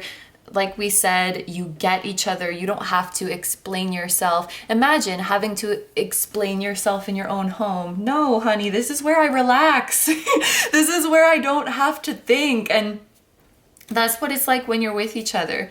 I think you do think when you're together. You brainstorm, you put your heads together, you're inspired, but you don't have to. You could lie there like a freaking beanbag chair on the ground, and you can stay in your PJs all day and you can do whatever. Like, just be your natural self. We have dignity with Dahlia and Orion. I think, yeah, this is Dahlia and then this is Orion, this little guy. Dignity definitely makes me think of self-respect and respect for each other, but also like, first of all, you guys are so successful, or you will be so successful. And to me, this is like, I never sold my soul. You know, I kept my dignity. I kept my self-worth. I never did anything unsavory to get to where I am. I never did anything that I disagree with deep down to get to where I am. I always stayed true to my heart. I always stayed true to my values. This person might have some kind of weird or even nasty rumors about them in their circle or in the community at large, but please know that this is an amazing individual with the most pure intentions. And they're like, at the end of the day, I respect myself. You don't have to respect me, but I respect myself. And they respect you so much. We have Ranunculus with Dazzling Charm. That's both of you, definitely, because don't think I forgot how beautiful you guys are, you watching. Don't think I forgot that. I remember. It was magical, it was ethereal, it was show-stopping. Your person might be very, very charming too. I love the orangey, yellowy color of these flowers. It just looks so cheerful and joyful, and pyrite as well. It's so cheerful and joyful to me. One thing you'll notice about this person is in your first exchanges, like they have you rolling, they have you dying, they have you laughing so hard, even if it's an online exchange. And that's how you know someone is really charming, when their charm can travel through a screen. Like, they're not relying on non-verbal cues, they're not relying on their aura, they're not relying on their pheromones. I don't know why I felt the need to say that, but like, even just with their words, they just have such a charm about them. And then we have color. So this is also a card that makes me think about differences and diversity. We were kind of getting that message earlier that you guys might be from different backgrounds and just bring something new, something different, something refreshing to each other's lives. You make each other's lives vivid. And also, was it the last time I used this deck? I don't know, but the last time this card came out in a reading, it had this message to it that was really emphasizing your free will in this lifetime. And I wonder if this is relevant to you guys in this reading. It was kind of like when it's interesting because there's even a message about you guys having a mission. I feel like the guidelines are pretty liberal, pretty flexible when it comes to your fate together, so to speak. I think that you guys have left what you want to do together in this lifetime pretty open. So it's not like your mission together has already been written out. You just want to share your light. You just want to inspire others. But how you do that is totally up to you. Because 0 is like infinity, right? And 4 for me is like destiny. So when it comes to your destiny, the possibilities are infinite. I think your destiny is just to find each other. And then what you do from there on out, it's like totally, you get to color it in. You know, Spirit drew the outline and you get to color it in however you want. And you can go outside of the lines too if you want. That's kind of the vibe I get from this card. All right, so we're moving on to the last part of this reading, which is the direct messages. So we're going to start with messages directly from your spirit guides.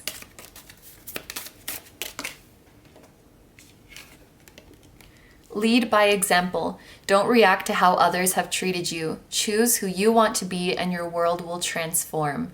That's a really nice message. And I think it mirrors very nicely like a sentiment we've been talking about. All you can do is live your best life. All you can do is keep being kind. Keep being your best self. Ooh, you guys got matching ones as well. Group 1 got matching ones of the same one. All is temporary. It's okay not to feel your best. Like the moon, we go through phases. Give yourself time to get your groove back. This too will soon pass. This card and just this message in general has been coming up quite a bit recently. Maybe at the time that this is being filmed, at least in the Northern Hemisphere, the cold season is approaching, and I think that's when we can start to feel kind of down, kind of unmotivated. So maybe this card keeps appearing to remind us that it's okay. Like it's okay to be down sometimes. You don't have to be up all the time. Endings always come with new beginnings. So probably if you haven't met this person yet, there would be some major ending in your life and then a new beginning. Whether that's in your career, in your location, in your projects, and then, begin again. So we have endings always come with new beginnings, and then we have begin again. Are they the same picture? No, they're not. Today is a fresh start. Your path is clear to begin where you are. Some of you guys might be feeling overwhelmed. We've been talking about this mission, this success, this abundance. If you're feeling overwhelmed about how to manifest all of this, how to fulfill your mission, especially when your guides are saying like, it's free for you to choose. You're like, oh, great. The power to choose can be so amazing when you know what you want to do, but it can be so daunting when you don't know, right? It's almost like your guides are saying, just start with what you know. Just start with what you know, doing what you can. I'm almost feeling fool energy, even though the fool is not here. It's okay to be or to feel like a fool in the beginning. It's okay to not really know what you're doing and stumble around. But I often see this in readings. Rather than figuring out what you want to do and then moving forward, just start moving forward. And you'll figure it out as you go. You'll figure it out through trial and error. And that's the best way to know, because you'll know everything that you don't want to do too. And then you'll know for sure, yep, this is it. Because I tried that and that and that, and it's not that. So I know for sure that it's this. Whereas if Spirit just told you what it was, don't you think, really? But why is it this? Why do I take this path? You don't know from your own experience that you should take this path. So you're like, well, what if I want to do that? What about this option? What about that option? So it's like, go out there and experience the options yourself. You don't have to know what you're doing. It's all right. Okay, so finally, we are going to get some messages from your person. When I did pile one, I only had the green and purple, but then I found the yellow one on my desk that I'd made a while back for a previous reading, and I just threw it in as well. So there's 3 different types of cards. Sorry, group 1, that you didn't get the yellow ones, but the green ones are like light messages, the purple ones are shadow messages, and the yellow one is just traits or additional details about them. Okay, so first thing that is coming up is black eyes.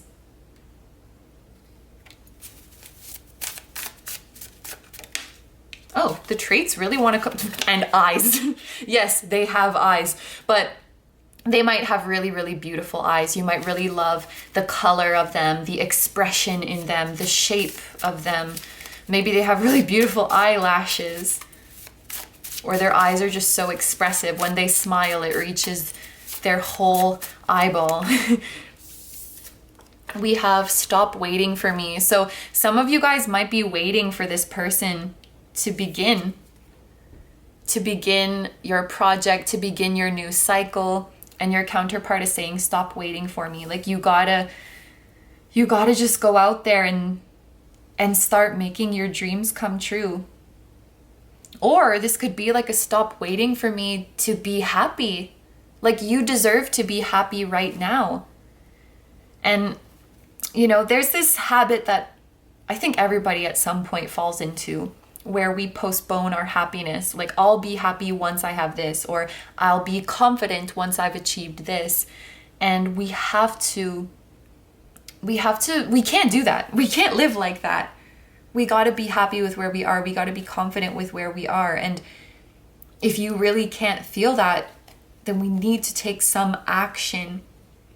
So if you feel like dissatisfied with your life, and this relationship or this counterpart is what makes you happy, I think they're saying like there are things that you can do in your current situation to find your joy. And it makes me sad. Like I'm happy that I make you happy, but it makes me sad if you couldn't find anything else, or if you feel like you have to rely on me to find this happiness, or to find a reason to move towards what you want to move towards.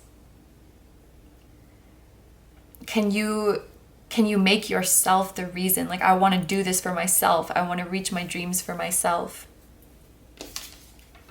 Oh, interesting. I'm distracting myself from thoughts of you. So, you know, we've talked about how busy this person is. So maybe they're keeping quite busy because on some level they feel lonely. And if they are alone with their thoughts for too long, they would start longing for you, whether they know who you are or not. Because they could just be like, I want love, I want to meet my soulmate, even if they don't know you. That's interesting. It's also interesting that they're, you know, if they were in your position, they would probably be waiting for you and longing for you too, you know? But it's just because they're so busy and occupied that they don't realize they're longing for you, or they're suppressing their longing for you. So, you know, there was some truth in this lecture, I think, but take their little lecture with a grain of salt. Like, okay, sir, you have a million things going on all day and you can distract yourself, but I know that you want me to. I know that you're waiting for me too, sir. And I'm just saying sir as like an expression. They don't have to be a sir. Can we get some, I wonder if we can get some green ones. It's funny, I thought I had, oh, there we go, thank you. You have taught me so much. And yeah, that reminds me of color. Bringing color into each other's world, bringing a different experience. And let's pull one more. Oh, awesome, you got 2 of each. 2 green, 2 yellow, 2 purple. I couldn't have asked for a better partner. Aw, what a sweet note to end the reading on. So I'm gonna end the reading here. Thank you very, very much for letting me do this reading for you. I hope you have a wonderful day or night whenever you're watching, and I wish you all the best. Please take good care of yourself, stay healthy, Don't forget to like, comment, and subscribe if you feel like doing that. I also have a Patreon, so if you guys are interested in seeing even more exclusive pick-a-cards where you get to choose a topic, that will be linked down below too. I'm sending you guys lots of love, sending your person lots of love, sending your guides lots of love, and I will see you in the next one. Bye-bye! Hi, number threes. So if you guys chose the Amazonite, such a pretty color, and the Weaver Tarot, this is going to be your reading. So in today's reading, we are asking your divine counterpart to come through and tell you whatever you need to know about them or about your connection. And I'm just going to set this aside for a second because I do want to start off this reading with the transparent tarot. You guys might know or might recognize this from my last video because I use it for the first time in that one and I just really enjoyed how it worked out. So you can see the cards are see-through, and so when you put them on top of each other, you can overlap them in different ways and kind of make a story with them. So it's really cool. And I'm gonna start off with these cards to see if we can get a bit more information about who your divine counterpart is, or at least who is coming through today, and a little bit more about your connection.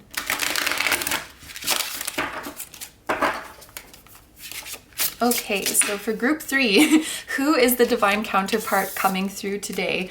We have the 7 of Swords, and we have the 4 of Wands. Interesting how they overlap. I'm gonna take one more to see what the whole picture is.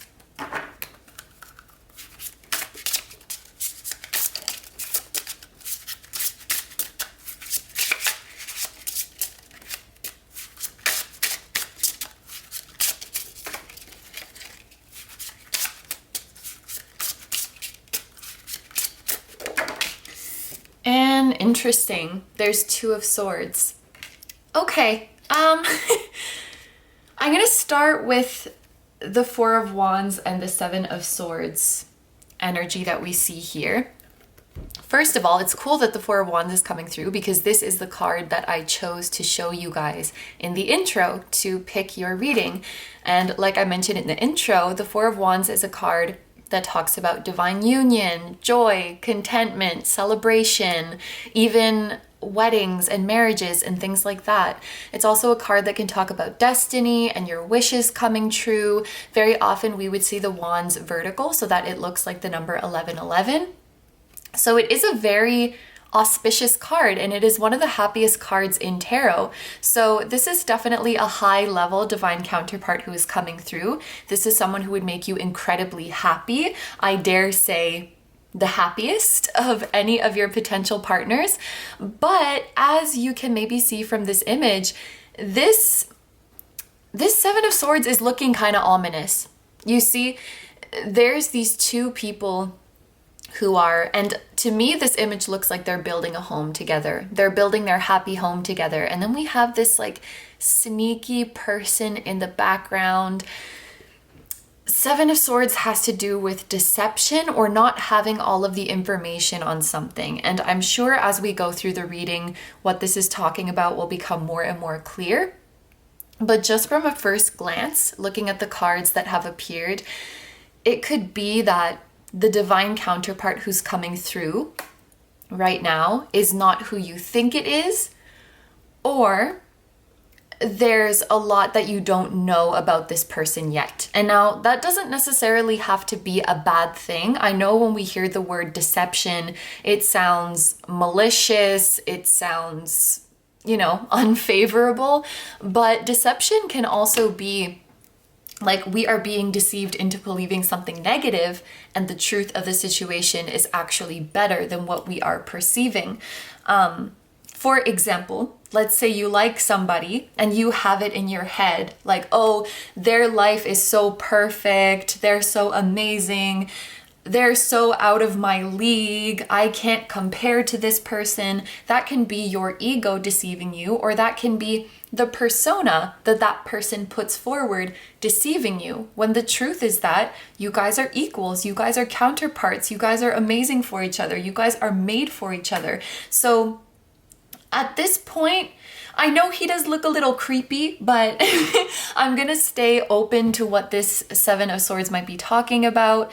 It is interesting, however, that on the Four of Wands, these two people are mirroring each other. It really does look like they're equal counterparts. So maybe one person is just struggling to believe that, struggling to feel worthy, or struggling to believe their intuition when it comes to this union. Struggling to believe that they are in fact a reflection and an equal of the other. This could be almost like the devil in tarot, when there's that nasty voice in your head whispering that you're not good enough, whispering that you're not worthy of your blessings. I can almost kind of see him like that. And I just have this nagging feeling for some of you that the person coming through today is maybe not who you think it is, or not the person that you were thinking about when you clicked on this video, because we do have the Two of Swords here, which is like this energy of being torn between two paths, torn between two options. It's an energy of indecision. And looking at this card, it does make me think that you have at least two divine counterparts. And when I say that the person coming through in this reading is not the person you were thinking of, it doesn't mean that the person you were thinking of is not a divine counterpart.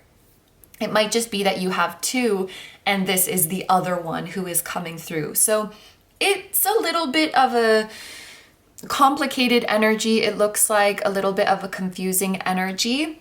At this time, with the cards that we have, this is like my best guess of what is going on. But I think the most important takeaway is that whoever is coming through right now is a wonderful match for you and will make you the happiest that anybody could make you. Okay, so now we are going to take a look at some oracle cards. As you can see, I have two cards from two different decks. I'm going to put the cards on this side for you and the cards on this side for your counterpart.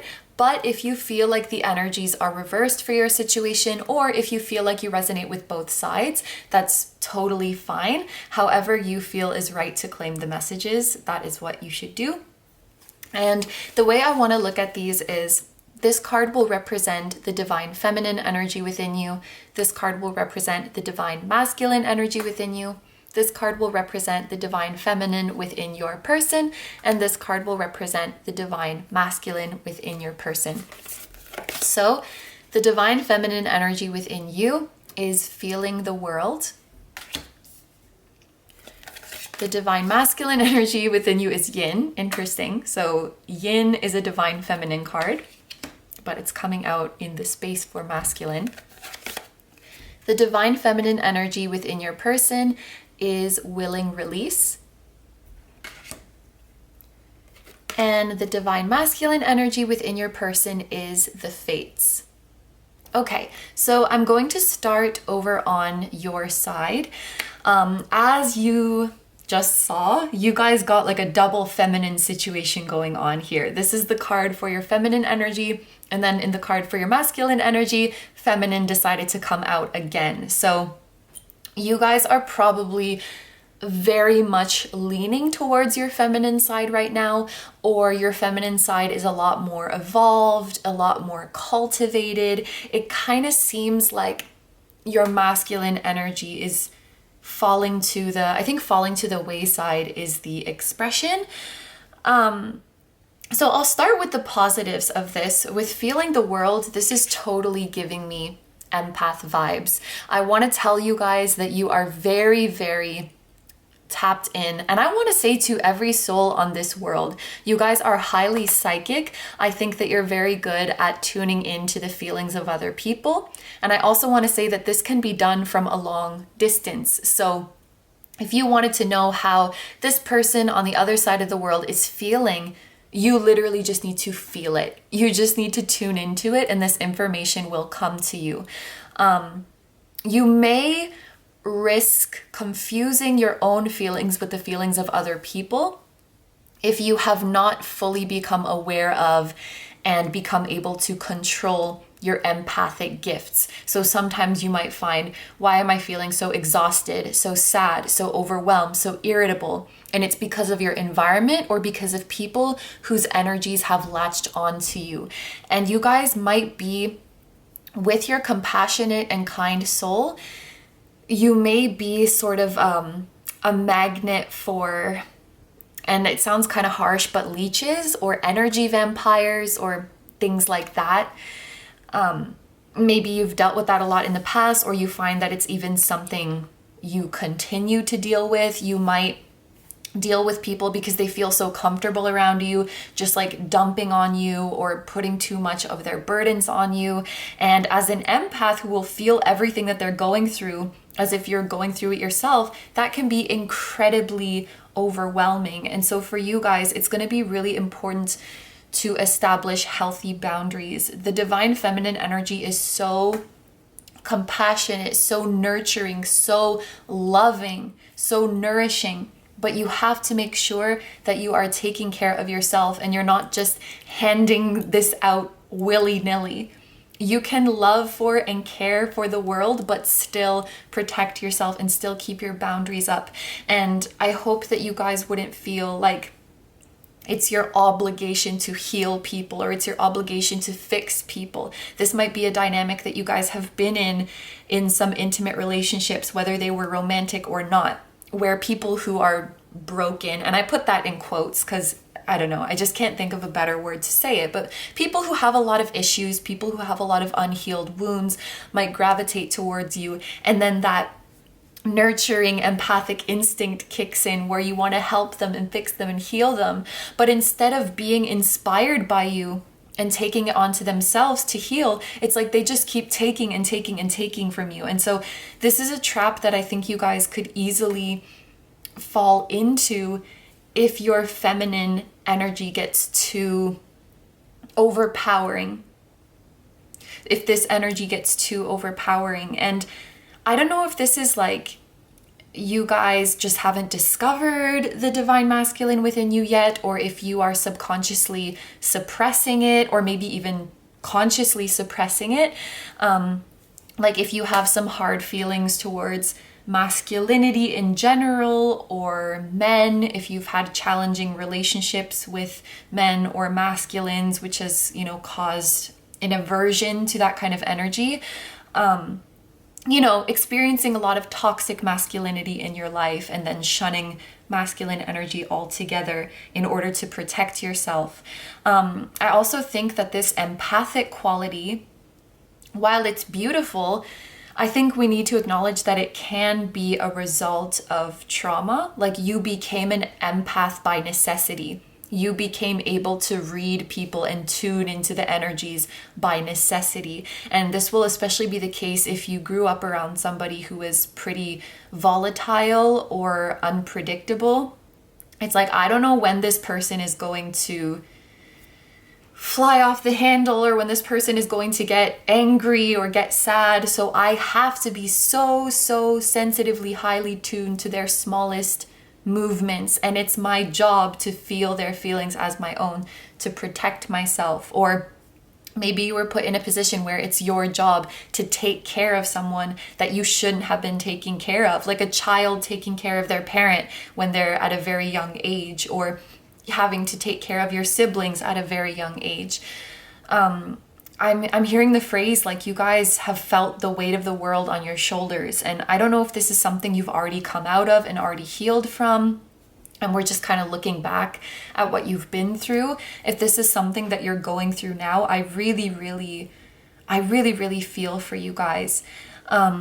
There's also a lot of just receptive energy on this side, feeling the world. The world is making its imprint on you. In yin, you are this receptacle, you are this container to receive stimulus and ideas and orders from the outside world. And your masculine energy wants to wake up and thrust itself out into the world. Like it's not all just about you that's not the right word, being the receiver. You are allowed to be the asserter. You're allowed to be the expressor. You are allowed to express your individuality, your opinions, your wants, your needs. Go out there and make changes, not to just accept things and process other people's things. You matter too. And I'm getting like very emotional when I talk about this. And it's likely just this is something that you've learned and that you need to unlearn. You matter too. What you have to put out there into the world matters too. What you want. So I would really, if there's anything that you guys can work on spiritually, it's to awaken the divine masculine within you. And I think also to forgive the toxic masculinity and toxic femininity that you have been exposed to. So, okay, let's move on now to your counterpart side. We have on their feminine energy, we have willing release.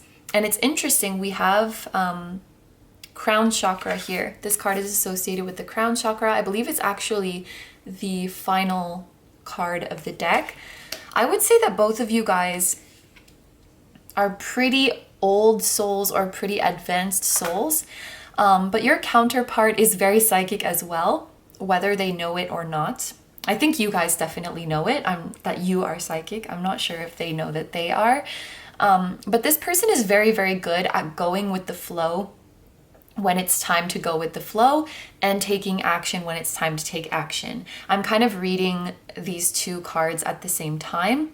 With the Fates image here, in the context of this reading and who your counterpart is, this really looks to me like this person is pulling down the stars from the sky, like grabbing fate by the horns and pulling it down. So this person just innately knows, like, when it's time for me to let go and go with the flow and trust the universe, I do that. And when it's time for me to grab fate and pull it down with my own action and my own will, I do that. And so these cards, I feel like they came out in the right place. It feels right because this go with the flow, being adaptable, being flexible, releasing kind of energy, it is quite feminine in nature. And then that I'm going to go out there and make it happen. I'm going to plan it and I'm going to take action and I'm going to do what I want to do. That's more of like the masculine side. So this makes sense. And I wonder if this counterpart could be instrumental in helping you heal your relationship with masculine energy, like as an example of divine masculine, healthy masculine energy. And whether they're with you or not, they can help you because their higher self is with you all the time. And I think that you should rely on this person's higher self more. If you're ever struggling, if you're ever overwhelmed, if you ever just want to talk to them, if you can't reach out in person, please reach out to their higher self. And also with this card, I want to say, they're like, I would literally pull down the stars from the sky to make you happy. If you wanted a pretty view of the stars and they were too far away, I don't care. I'm going to find a way to go up there and pull the stars down. Or I'm going to go out and gather every little fluff from the dandelions and bring it back to you if that's what makes you happy.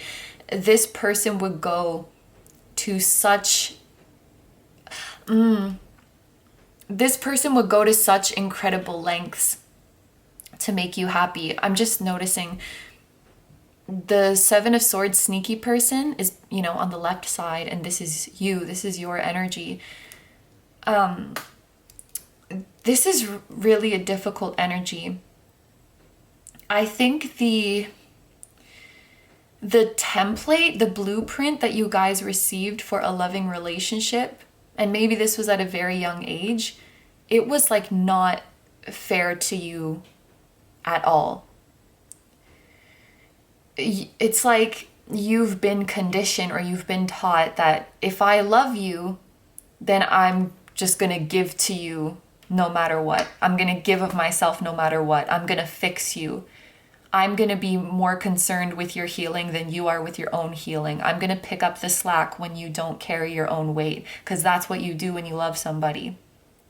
And this is a flawed way of thinking, but this is something that was pushed onto you before you had the ability to think critically. So maybe this is like, you know, the way a parent taught you, like you have to pick up after me, you have to fix me, or a romantic relationship that you had when you were pretty young. Like I'm 26 now and I'm still kind of fucked up from a relationship I had when I was 16. So, you know, that stuff stays with you. If you had a romantic relationship like this when you were in your teenage years, where you felt like you had to fix somebody and do everything and totally disregard your boundaries, I think this deception is like a flawed perception of what a loving relationship looks like.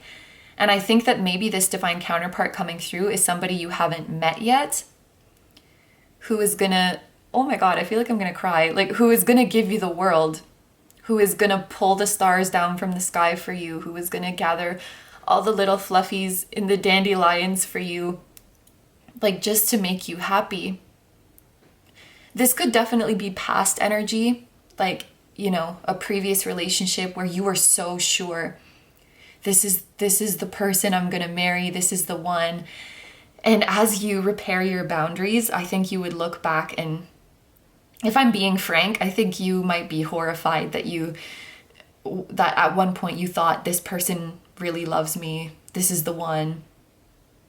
This divine counterpart is your real love, is your true love, who is coming, who will do literally anything for you, who will match your compassionate and nurturing heart so beautifully. I like literally have, my eyes are getting wet. So let's move on to the tarot that you guys chose now, the Weaver Tarot. I got a new ring light. Maybe you guys could tell the lighting is not so great in my previous videos, so I finally got a new one that is very large and it goes right overhead. And I just found that when I use this deck, look how she shines. It looks so much more beautiful now compared to when I use it in previous videos. I love it. Okay, so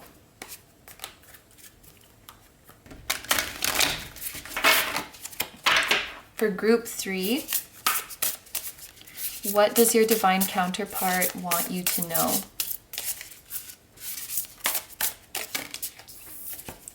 So we have the Conqueror of Swords,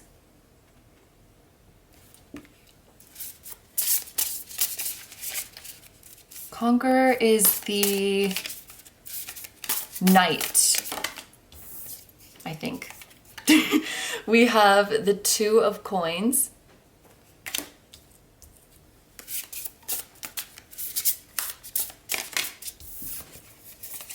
We have the Ruler of Swords. Yes, so this is the King. I couldn't remember if this is the King or the Knight, but this is obviously the King. So yeah, this is the Knight.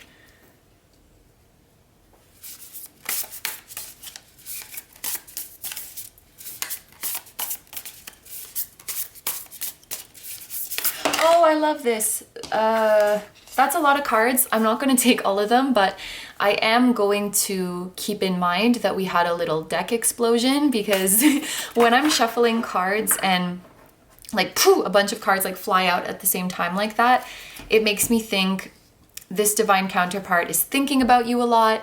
The emotions are running very high, like feeling very strongly. There's a lot that they want to say to you, or they're very passionate about what they're saying.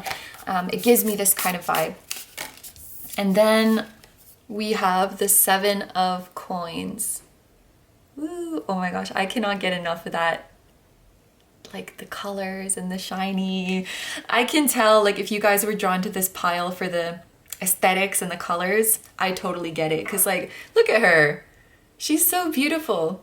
And this deck is so beautiful too. And I just thought they went, like, don't they go so nicely together? Oh my gosh, dream team. So, okay. I really, really like that we have the Knight of Swords and the King of Swords, and I like that they came out in this order, because I read cards like, you know, from left to right, and so this looks like a growing up. This looks like a transition. The Knight is growing up into the King. And I like this Two of Coins in the middle as well. there's a lot of ways that you can interpret the Two of Pentacles, but the image that's coming in my mind so strongly is the Two of Pentacles in the Moonchild Tarot. And in this deck, there are two people. They actually look very, very similar to this Four of Wands people. They're coming together and they each have a coin.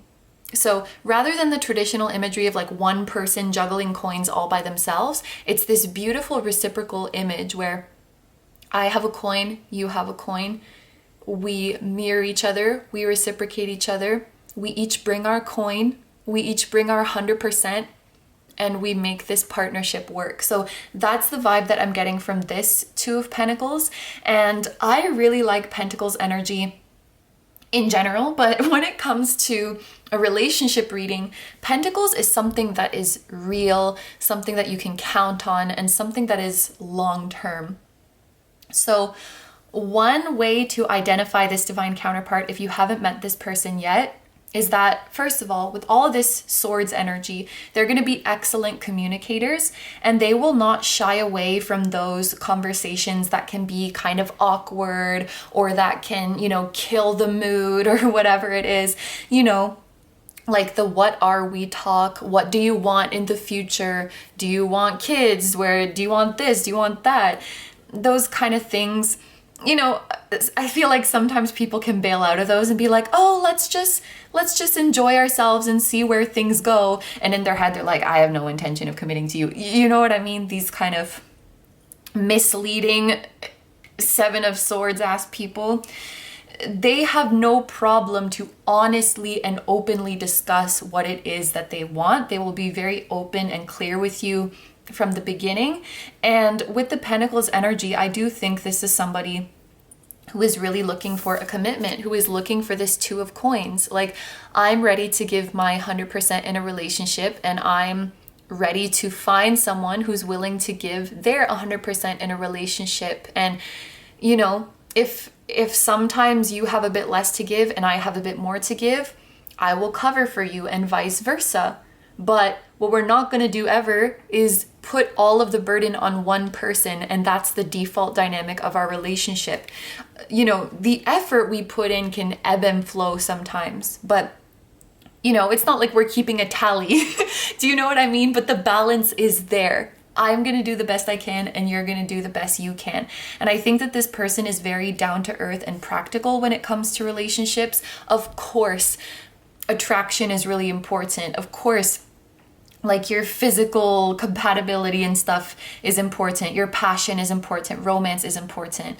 But you have to lay the solid foundation of respect and trust and honesty. And sometimes you have to have conversations that are not super lovey-dovey, honeymoon romantic. And sometimes they are difficult and very sometimes they're boring. But I want all of it. They want all of it. They want the excitement and they want the boring stuff. They want the passion and they also want to get too comfortable around you. They want all of it. They're not just here for the highs. They're not just here for the honeymoon. They want a life partner. And I keep going back to this Four of Wands. They want someone to build this home with. And they'll be very... I'm not saying they're going to dump it all on you on the first date or something, but they're never going to shy away from those kinds of conversations. If you bring it up, they're not going to skillfully dodge it. You know what I mean? So you're always going to feel safe and what's going on. Swords are truth and mental clarity and directness. Pentacles are safe, secure, stable. So... and also could be air signs and earth signs that are important in this connection.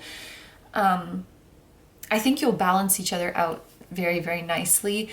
And so finally, I want to talk about the very first thing that came to my mind when I saw these cards.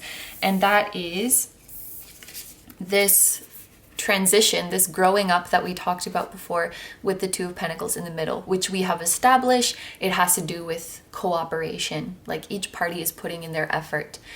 I think this is definitely speaking to your growth and transformation because you are becoming the ruler of your boundaries.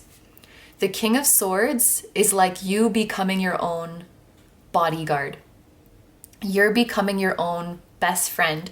You know that you know that picture where there's like a puppy and a little monkey, and the monkey has their arm around the puppy, and then there's like, I think it's a human hand coming in to touch the puppy, and the monkey's like, no, and pushes the human hand away. And there's been a lot of memes with that picture, because it's like the monkey's like, no, don't touch my dog. And it's like, oh, when you're drunk at the club and your friend has to protect you from all the guys who are coming up to hit on you, like this kind of thing. But I'm seeing that picture, and it's like, you are simultaneously the puppy and the monkey. You are the monkey protecting you, the puppy, from this human hand who just wants to take and take and take from you. And that's what the King of Swords is. Kings and Queens of Swords have excellent boundaries, and they're kind of hard asses. Like, they don't take any shit. And they can come across as cold. They can come across as emotionally detached, which I do think they have emotional detachment to a healthy degree. And it's going to be a weird transition, honestly, but I want to say, so be it. Like, if you have been giving and giving of yourself to someone, or just in general, and then you say, I'm not going to do that anymore, and people think you're cold, so be it.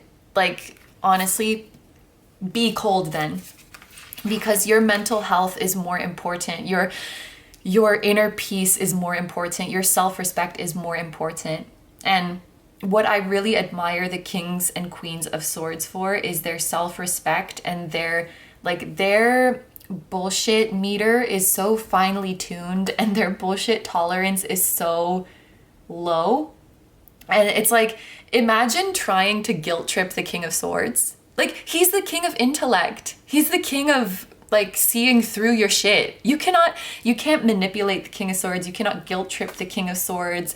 You cannot, tell a sob story. And I can just see people trying all kinds of tactics on you when you become this King of Swords. Like, first they try flattering you, and when that doesn't work, then they try crying and trying to appeal to your compassion. And then when that doesn't work, they start deflecting on you and blaming you and saying it's your fault. And when that doesn't work, like, what are you gonna do? What are you gonna do? You can't. And honestly, people know what a good person you are. And I for some reason, I feel called to say this message, like, nobody could hurt you. Like, if somebody, let's say someone out there is like really a lot, and they got upset at you, and they decided, I can't make you do what I want, so I'll just try to turn other people against you. I just can't see that working, because you're such a kind and gentle soul. And I really, really think, for the most part, people will more than respect and welcome your new boundaries and the emergence of your divine masculine energy. But I just can't help, like, my attention keeps going to maybe these one or two few people who could pull some, shady stuff like that on you. But your true colors will always shine through in the end. There's this expression, like, lies have short legs.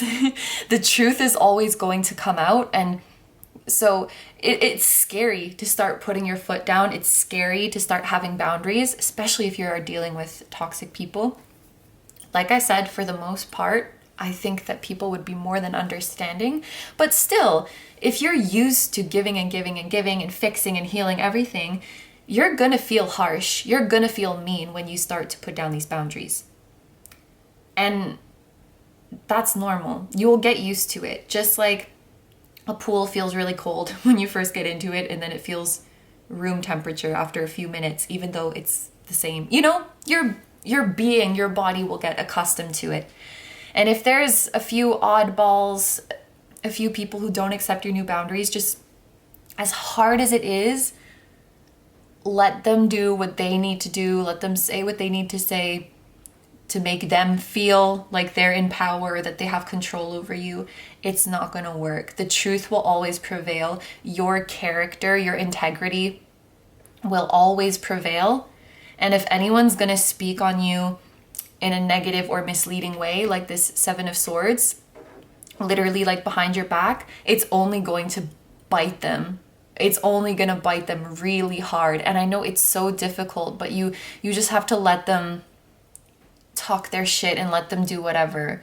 They will, I'm sorry, this is so mean, but like a toddler. Oh, just let them tire themselves out with their antics. They'll fall asleep eventually.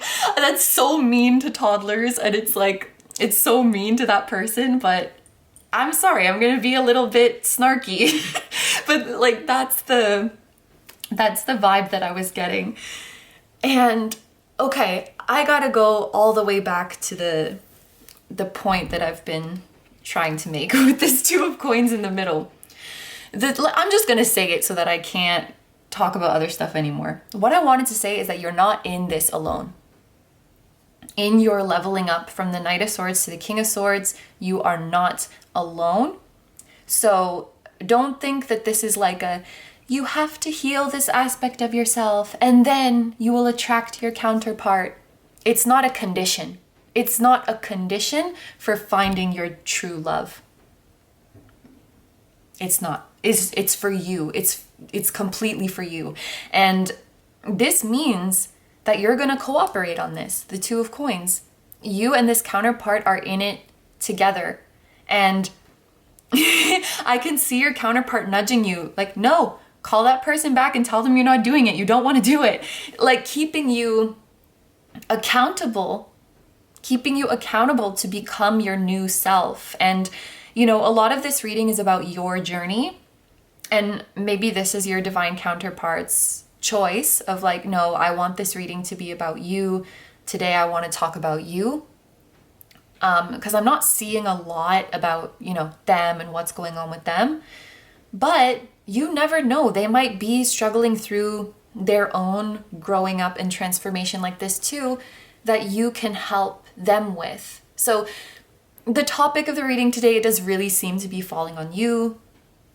That's just the way your counterpart wants to take it. But don't mistake this as like stuff about them isn't coming up because they don't have anything to work on. Oh no, I'm sure they have mountains of things to work on, like we all do. And when you're together, you can help them with it. And hopefully it will be something that you have mastered and that you can be their rock through. I really think that in this relationship, you guys are each other's rock. Rocks who will do anything for each other. And finally, we have the Seven of Coins here.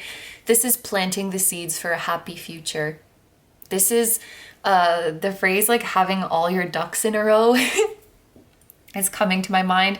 What I will say with this is that you guys will have such a happy home life together. So much peace in your home. So much peace in your family, whether that is biological family or chosen family. You'll have beautiful friends in your life. And at some point in the not so distant future, when you are snuggling on the couch with your beloved, I think that you can look back on what you've been through and say, you know, it was all worth it. If I could meet you again, and if I could live this happy and peaceful life with you again, I would go through it again. And maybe you have in your past lives. I'll go through the shit of being on Earth again if it means that I can find you. If it means that I can find you and be with you. And it feels, when you're together, it just feels like the dust has settled, the chaos has settled, and you can finally be peaceful. I didn't even realize it when I was talking before, but Seven of Coins has a lot to do with my previous little talk about, you know, doing, I want to do it all. I want to have the passion and the mundane stuff. I want the exciting moments and the everyday normal moments. That's very much Seven of Pentacles energy. Maybe I just like glanced at it and I registered that, but Seven of Coins is like tending to your garden day in and day out. Even though you can't eat the fruit right away, or you can't eat the fruit every day, that rhymed. You're still gonna do the labor of love every day to make sure that that plant is healthy, even though it's not always rewarding and gratifying right away. And so what you guys have is like utmost patience with each other and respect for each other. I'm really happy that that's been coming through so much in everyone's reading. Like really, really strong mutual respect, which like, yeah, I'd freaking hope so if it's your divine counterpart. But it's sweet that they're thinking to, you know, to pepper that in. Yeah, it's a labor of love that is totally worth it. And on yourself as well. Learning to grow up like this, learning to evolve like this, that's a labor of love. Sometimes you might feel like giving up, but then you're like, no, I deserve better. I need to avenge the past me. And you're fueled by that love that you keep trying, and sometimes you stumble and fall back to your old ways, but it's okay. I got you, you got me, and we're gonna figure this out. This is not like you have to be totally perfect and healed. You will take each other in all of your imperfections. You will take on their healing journey as your own, and they will take on your healing journey as their own, as opposed to what I think you guys have been through, where everyone's healing journey gets put on you, and they don't even care about their healing journey. So, I'm glad you guys are out of that, or in the process of getting out of that. And I'm glad that we can see brighter days ahead. So, what is next? Oracle cards. More oracle cards. These oracle cards are going to be just additional messages. Just additional, yeah. you get it. Oh! Dark Night of the Soul. I think I started to say because I was just thinking about you guys helping each other through the dark times. And it not being so dark when you have each other's lantern. But I don't know. Why did I think that was sweet? Who's to say? I think you will be in a dark night of the soul when you meet this person. And I think that you will see, I don't know any words. You will greet the light at the end of the tunnel with this person. You will come to the light at the end of the tunnel with this person. This counterpart is not the light at the end of the tunnel. That's like an erroneous way of thinking. You're in the tunnel. Your counterpart is going to find you in the tunnel, and you're going to move towards the light together. We have Beauty with Orchid and Yellow Tiger Swallowtail. You're so beautiful inside and out, and I honestly do not have much to add to this. We already know that this counterpart loves you wholeheartedly, would do anything for you, to see those beautiful smiling eyes. And your beauty is really in your soul and radiates outward. And I think that your counterpart is going to be so in awe of you. We also have Magnolia with Nobility. So again, there is this energy of really, really deep respect that is, coursing through the reading. And what I really love about this, it feels like respect without putting you on a pedestal. Respect without thinking that you are above being wrong or above having areas of improvement. And again, it's this like very practical energy. And we're going to talk about everything that's going on. Like if we're struggling, let's talk about it. If something is bothering us, let's talk about it. And you're able to do that because you have established so much trust and respect. So you always know like, okay, this person is not, they're not attacking me. They're not judging me.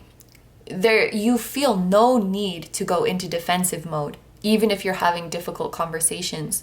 Because there's already just so much respect there. There's already this knowledge and deep feeling that whatever you're saying to me, you're saying it out of love. And then we have Authentic Truth. Part of your authentic truth is still dormant, and I can't wait for you guys to uncover it. I can't wait for you to help awaken the authentic truth, or the part of your counterpart's authentic truth that is dormant within them. Because finally it's time for it to awaken. After the dark night of the soul is the awakening. After the dark night of the soul is the bright day of the soul.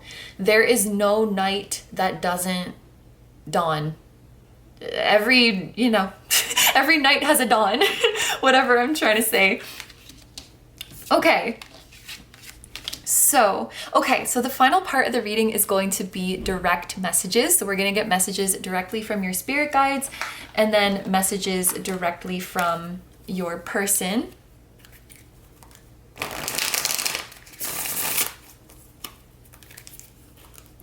I'm starting with your spirit guides.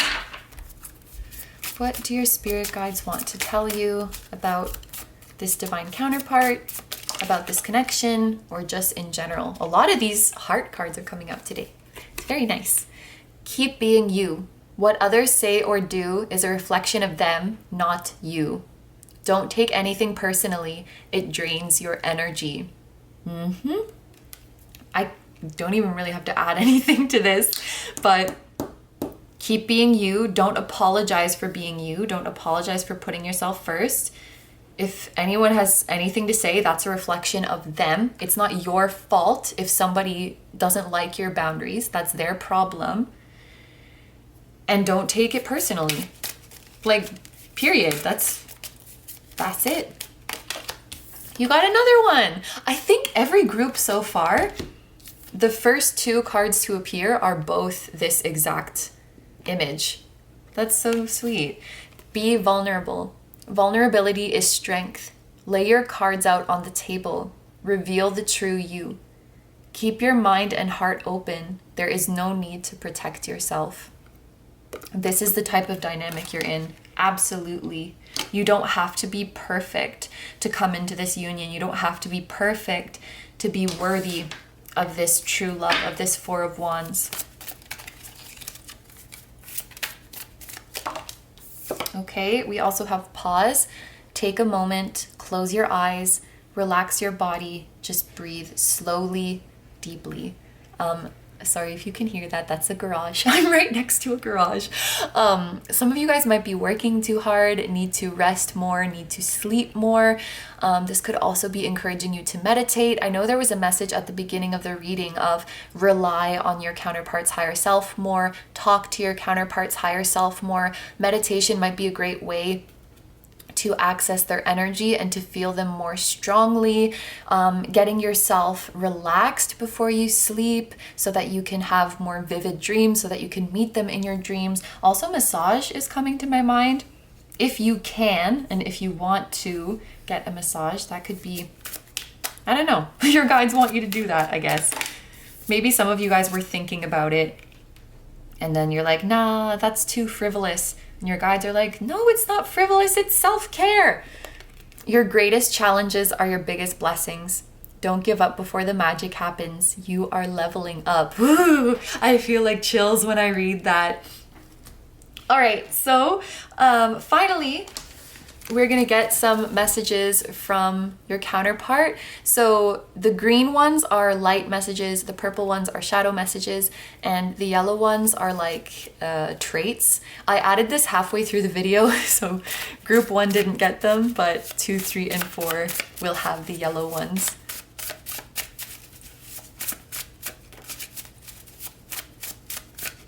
Okay, so we have some shadow messages coming through.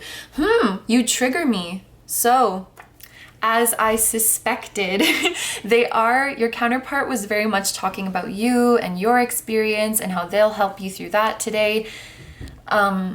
They will have their own things to work through as well, but it's really important that you guys be vulnerable with each other, that you speak your authentic truth, that you remember you're in this together, that you keep respecting each other and respecting yourselves. I'm not worried by this because I know that you guys can get through it. We also have I'm sorry. Immediately I'm thinking this is like, I'm sorry I can't be there for you right now, or I'm sorry that I couldn't have met you sooner. And maybe this is like their irrational way of thinking.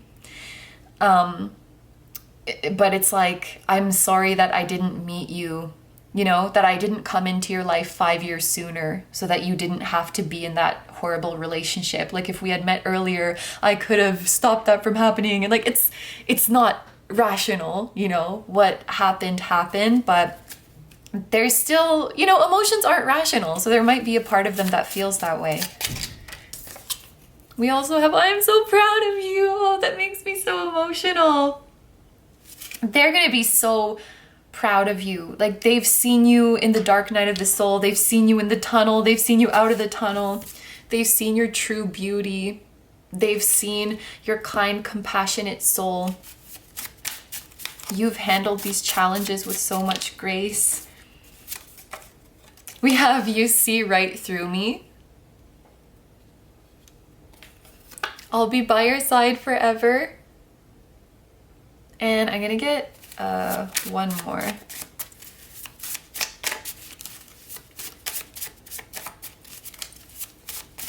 Maybe that's why you trigger them. I just realized that. Maybe you trigger them because you see right through them.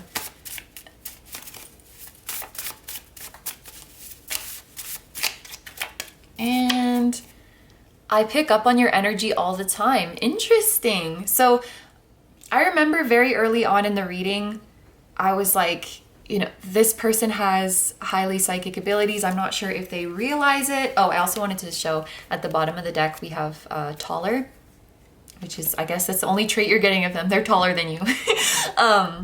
At the beginning of the reading, I was feeling this person is highly psychic, but not sure if they knew. Maybe they do know a little something. Maybe they do kind of think, oh, someone's energy is... Where's my camera wanting to focus? My camera really wants to focus on this card. They pick up on your energy all the time.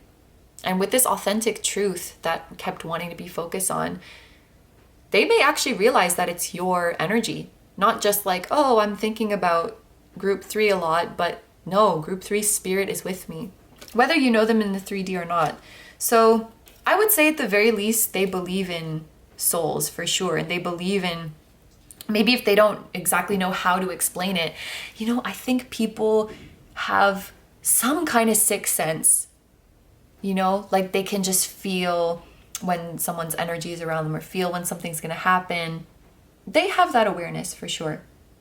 Okay, but these are all the messages I'm seeing for you guys, so I'm going to end the reading here. Thank you very, very much for letting me do this reading for you. I hope you have a wonderful day or night whenever you're watching, and I wish you all the best.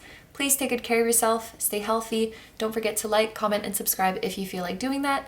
I also have a Patreon, so if you guys are interested in seeing even more exclusive pick-a-cards where you get to choose a topic, that will be linked down below too. I'm sending you guys lots of love, sending your person lots of love, and sending your spirit guides lots of love, and I will see you in the next one. Bye-bye! Hi number 4s, so if you guys chose the brown calcite and the Marseille tarot, this is going to be a reading. So in today's reading, we are going to ask your divine counterpart to come through and tell you whatever you need to know about them or about your connection.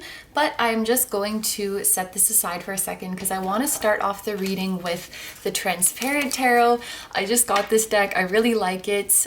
You might recognize it from my last video that I did, but I will, let me kind of show them to you. So you see they're like all see-through. So when you overlap them on each other, they kind of go together and make a picture, and it's really cool. So I'm going to take a few from this deck, and the picture that we get from the cards, that will maybe give us some information about who is coming through today, the divine counterpart that's coming through, or just some information about your connection. I will leave it up to them. Okay, so the very first card that we have coming out, which came out pretty quickly, I will add, is the King of Cups. Very, very nice card to start off with. What else for group 4? Oh my gosh! We also have the 10 of Cups, and I actually want to, well, I have to flip one of them because I want it to be like this. Yeah. Okay, and then let's get one more. Okay. Obviously I'm not going to take all of these, but let's keep in mind that this happened because, okay, so when a bunch of cards fall out like this at one time, when I have a little explosion, and because we are channeling your divine counterpart, this can mean that your divine counterpart is thinking about you a lot, that they are feeling very, very strongly for you, that they have a lot they want to say to you, a lot they want to express to you, a lot they want to give to you. And this can be the case whether you are together in the 3D or not, whether you know them in the 3D or not. But what just made me really like giddy, and I thought it was so adorable, is that I was preparing myself to give my little spiel about what it means when the cards fly out like that. And I looked up at the camera monitor and the timer was at 143, which means I love you because I has 1 letter, love has 4 letters, you has 3 letters. So 143 is the message I love you. And so I just thought that was so cute. I can already tell with the King of Cups and with the 10 of Cups here that this person is overflowing with love for you. But I want to get one more. Or, okay. I feel like I'm going to call them your person from now on because it's just easier. But your person is not cooperating with one more. So let's, I'll take 2 more, but I'm not going to take like 7 more. We get it. You love group 4. Oh my gosh. Okay, we have okay. We have the Hanged Man and we have the Devil here. So this person has been holding back. I think that's why we're having this explosions coming out, why they're feeling so intensely. Very, very interesting how these 2 cards overlap, that the Hanged Man, the cocoon here, is right inside the ring of the Devil. I'm just going to set this aside and talk about this first. We do have a lot of water sign energy here. Cancer, Scorpio, Pisces, especially Pisces, and then we have a little bit of Capricorn energy, just in case that is relevant to you guys. It doesn't have to be though, but that can be extra confirmation. Let me start over here, because this is the really nice energy. This is the really positive energy. With the 10 of Cups, this is one of the happiest cards in the tarot. This means that the divine counterpart who's coming through today really is the one who could make you happier than anybody in the world could, make you the happiest person in the world. This is likely someone that has all of the traits that you would want in your ideal partner and more. Someone you can really envision your future and your happily ever after with. Just by being with this person, it already feels like all of your wildest dreams have come true. Like it's your dream person, your dream love. This can be somebody you marry and have a family with if that's something that you want, or just create a really, really happy home and a really happy future together. And when this card first came out, the King of Cups, I definitely thought that this was your divine counterpart's energy. If you guys read your own tarot cards and the King of Cups appears, like in your own reading, that might be your divine counterpart coming through. I feel like this is how they present. I definitely think a big message of this card is that your counterpart has so much love for you. Your counterpart has done a lot of healing and a lot of emotional growth throughout their life, but maybe especially recently. And they've come to a place where they have a really, really good relationship with their own heart, their own emotions, their own desires, and their own vulnerability. This is someone who's ready and willing to give their heart to someone. They're not afraid to be vulnerable.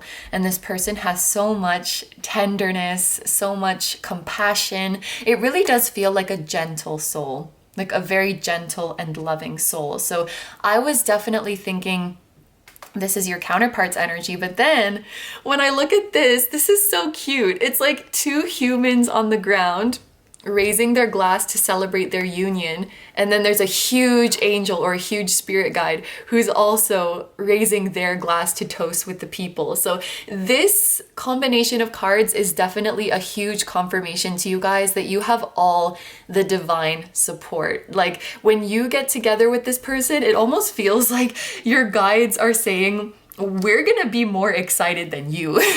When this union happens, when you guys get together, we're gonna be happier than you.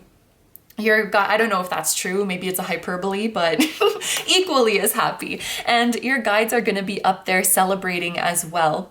And I also want to say with this combination that throughout this whole journey, you guys can really, really trust your emotions to guide you. This tells me that your intuition is on point and you experience intuition and psychic insights through your emotions. So please, please try your best not to ignore your strong feelings and to really, really validate them. So, you know, if you feel a really positive emotion towards something or someone, that's really worth following, because more often than not, how something makes you feel is like accurate to what the future with it holds for you. I hope that that made sense. It's kind of a messy wording, but you know, when you get a good feeling, when you get a good vibe, when you get a bad feeling, when you get a bad vibe, it's very, very accurate.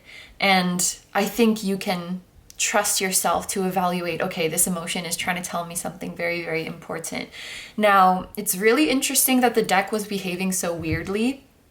You know, it was like bursting out, it was exploding. There was this feeling of, there's so much I want to say to you. I feel so strongly. And then the Hanged Man trapped in the Devil came out. So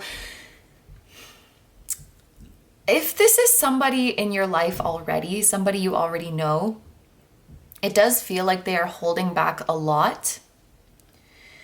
And if you have not met this person yet, so if this person has not come into your life in the 3D yet, it kind of feels like they are having a hard time manifesting you. They may be struggling with limiting beliefs right now. The Devil is a pretty clear indicator of that.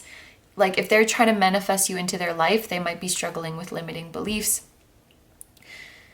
Or they may actually be struggling with external circumstances. Like there is something that's stopping them from being with you in the way that they want to, whether that is physical distance or their job or some other parties involved, I'm not sure, but something is holding them back.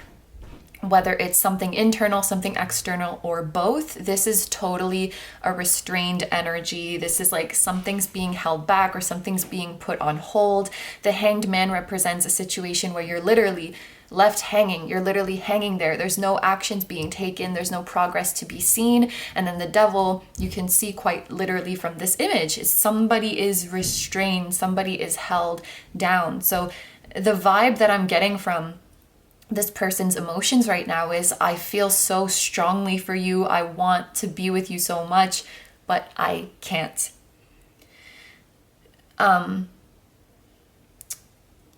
Yeah, it can go many different ways, like depending on your situation, whether it's a limiting belief that they have or an external circumstance, or like they can't manifest you or they can't be with you physically. I'm not sure in what way it will apply to your situation, but it looks right now that like the spiritual situation is all love, it's all happiness, but the 3D situation is a little bit tough right now.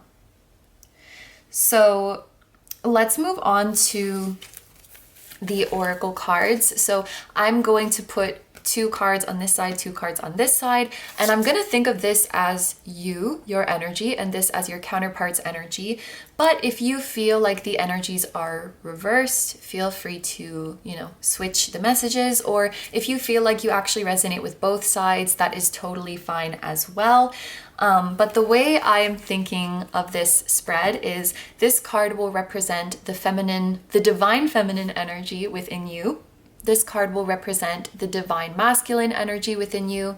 This card will represent the divine feminine energy within your person.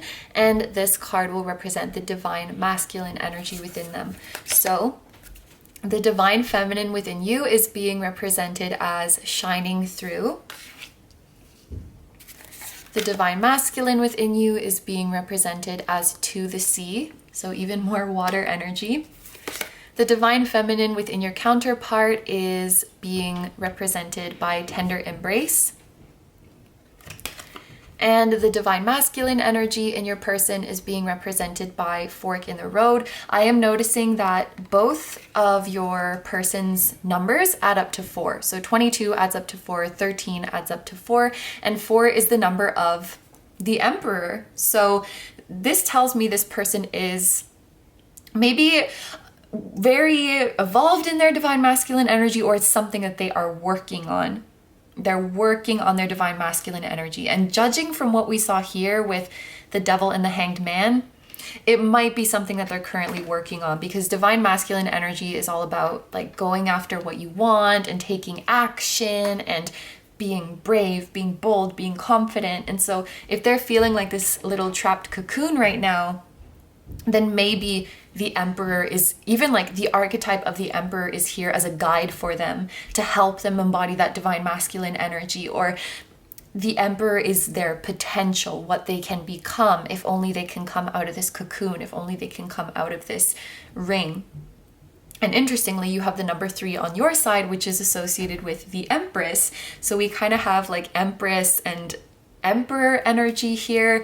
Number 7 is related to the Chariot, which is Cancer energy, but Chariot is also about motion and fast motion as well. So I kind of see this gap where maybe like you are wanting things to move quicker, and the energy over here on the side of your counterpart is a little bit stuck. So that could be causing some frustration for sure.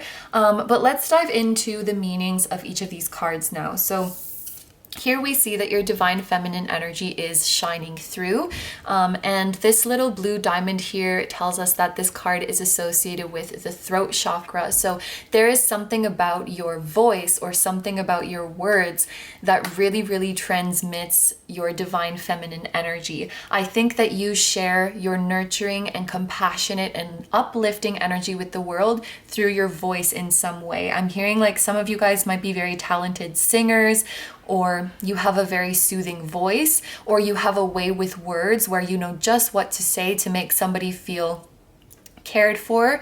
You know when to speak and when to listen. You know when to fill the silence and when to let the silence just be. You have just a very good way of communicating.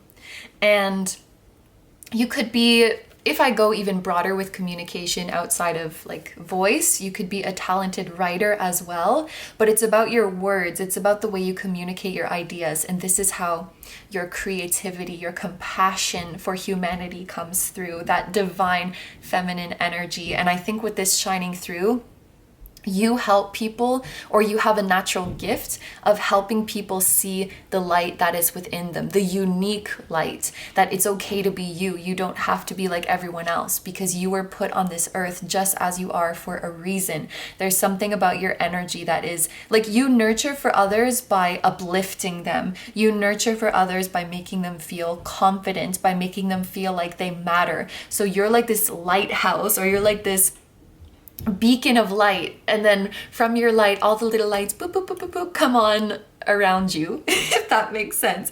Very, very inspirational.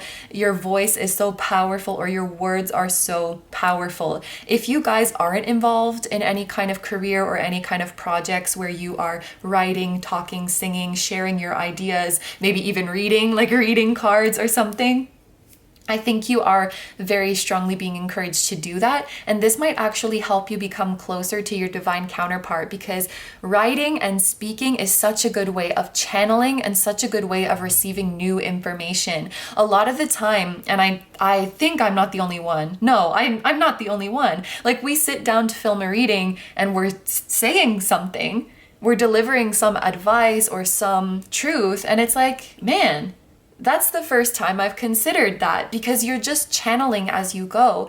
And I think as you guys speak or write and share your words, that's going to open a channel. It's going to open a portal for you to channel messages. It's going to open a portal for you to gain more insight about this connection and what's going on and how you can be there for your counterpart. And you know, where this is all headed and what you need to do, like all of these kind of truths will come through for you, and they will, by coming through, not only benefit you, but benefit the people who are listening, the people who are consuming, so to speak, what you have to say. So your expression is one of divine feminine energy, which is really, really cool. You might have a lot of feminine spirit guides, or there may be a feminine or female energy that you channel a lot, who helps you deliver your messages, deliver your readings, whatever it might be. So here with your divine masculine energy, what I'm thinking with this card is independence.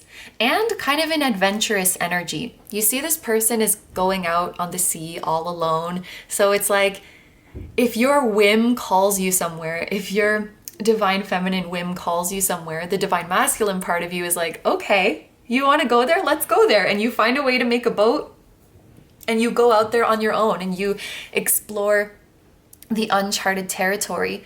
It's your independence. It's your thirst for adventure. It's your willingness to take action when you feel strongly for something. Again, with that 7 making me think of the Chariot.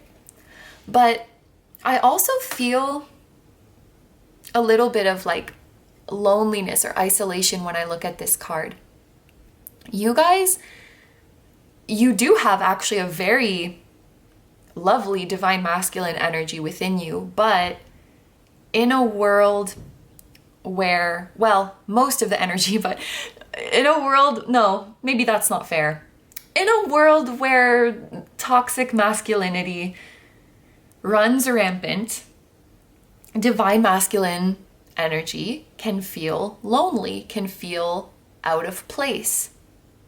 You know, you're confident, but you're not cocky. You are in control, but you're not domineering. You're independent, but you're not like, you don't think you're better than other people. And the toxic masculine ego energy, I'm not talking about any person in particular, but that energy is very strong here on earth, like wanting to conquer, wanting to control over other people, wanting to have the upper hand, wanting to oppress. Like, it's pretty strong. And so when you're this beautiful divine masculine presence, yeah, you can feel like this lonely person in a boat, like, oh, just me, huh? So I would say don't give in to the temptation of, I don't think you would anyway, of fitting in, and keep being yourself, because your beauty will shine through and it will eventually inspire other people to follow suit. So moving on to your side now. This is so sweet. And it's the number 22, which I'm just noticing now. We have tender embrace for your counterpart's divine feminine energy. So the way that they show their compassion and their nurturing side, I think, is through physical touch. There could be something about this person's physical touch that is very magical. And if you have been, honestly, if you've touched this person in any capacity, but you know, more so maybe if you have been like physically intimate with them, that might be something that you notice. Like their touch is just something else. It's just out of this world. And actually, I don't know if this is something they would ever explore, but they might be very talented massage therapists or masseuse or whatever it's called, as well as Reiki practitioner or any sort of healing where you are using your hands, you know, using your physical touch. I think they could be amazing healers in that regard. I think there's something about their embrace that makes people feel very, very safe. And I think that deep down, this person is incredibly affectionate, like a little snuggle bunny. They are this King of Cups, really. They are such a sweet, gentle soul. It's so sweet. What is this freaking devil ring? What is this freaking devil ring? We gotta get to the bottom of this. What is trapping this King of Cups? And then for their masculine energy, we have fork in the road. So this to me is like analytical, being able to weigh your options and analyze your options, because fork in the road has to do with needing to make a decision. I'm wondering if the flip side of this, or sort of the shadow side of this, is a tendency to overthink. It could be what the devil ring is. They could be too in their head. They could doubt themselves. It's like they're the King of Cups, but they don't see it. It's like they keep thinking, I need to change more. I need to grow more. I need to evolve more. I'm not ready. Okay. So let's move into the the tarot now and see if we can get more information. This is kind of a frustrating energy, if I'm being honest. Like not being able to see the King of Cups that you already are, and thinking that you need to become it, and thinking that you can't move forward until you have become it. You're trying to become something that you already are, divine counterpart. You're just postponing. You're postponing your happiness. You're postponing your blessings because you keep saying, I'm not ready, I can't. But why? I don't know. And did you notice a bunch of the cards fell out again? And it's like there's so much they want to say to you. They've been feeling so many things.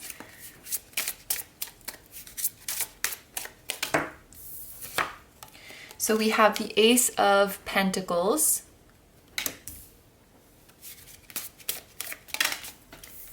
We have the Queen of Pentacles. Oh, I like that. I like those cards next to each other. We have the Knight of Wands.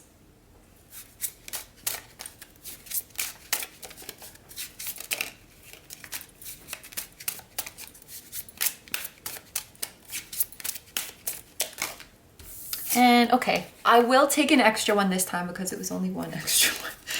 So we have the Moon and the Seven of Cups. Interesting. I will say I really like this combination, and I like this combination. So I'm gonna read these as like two kind of separate things.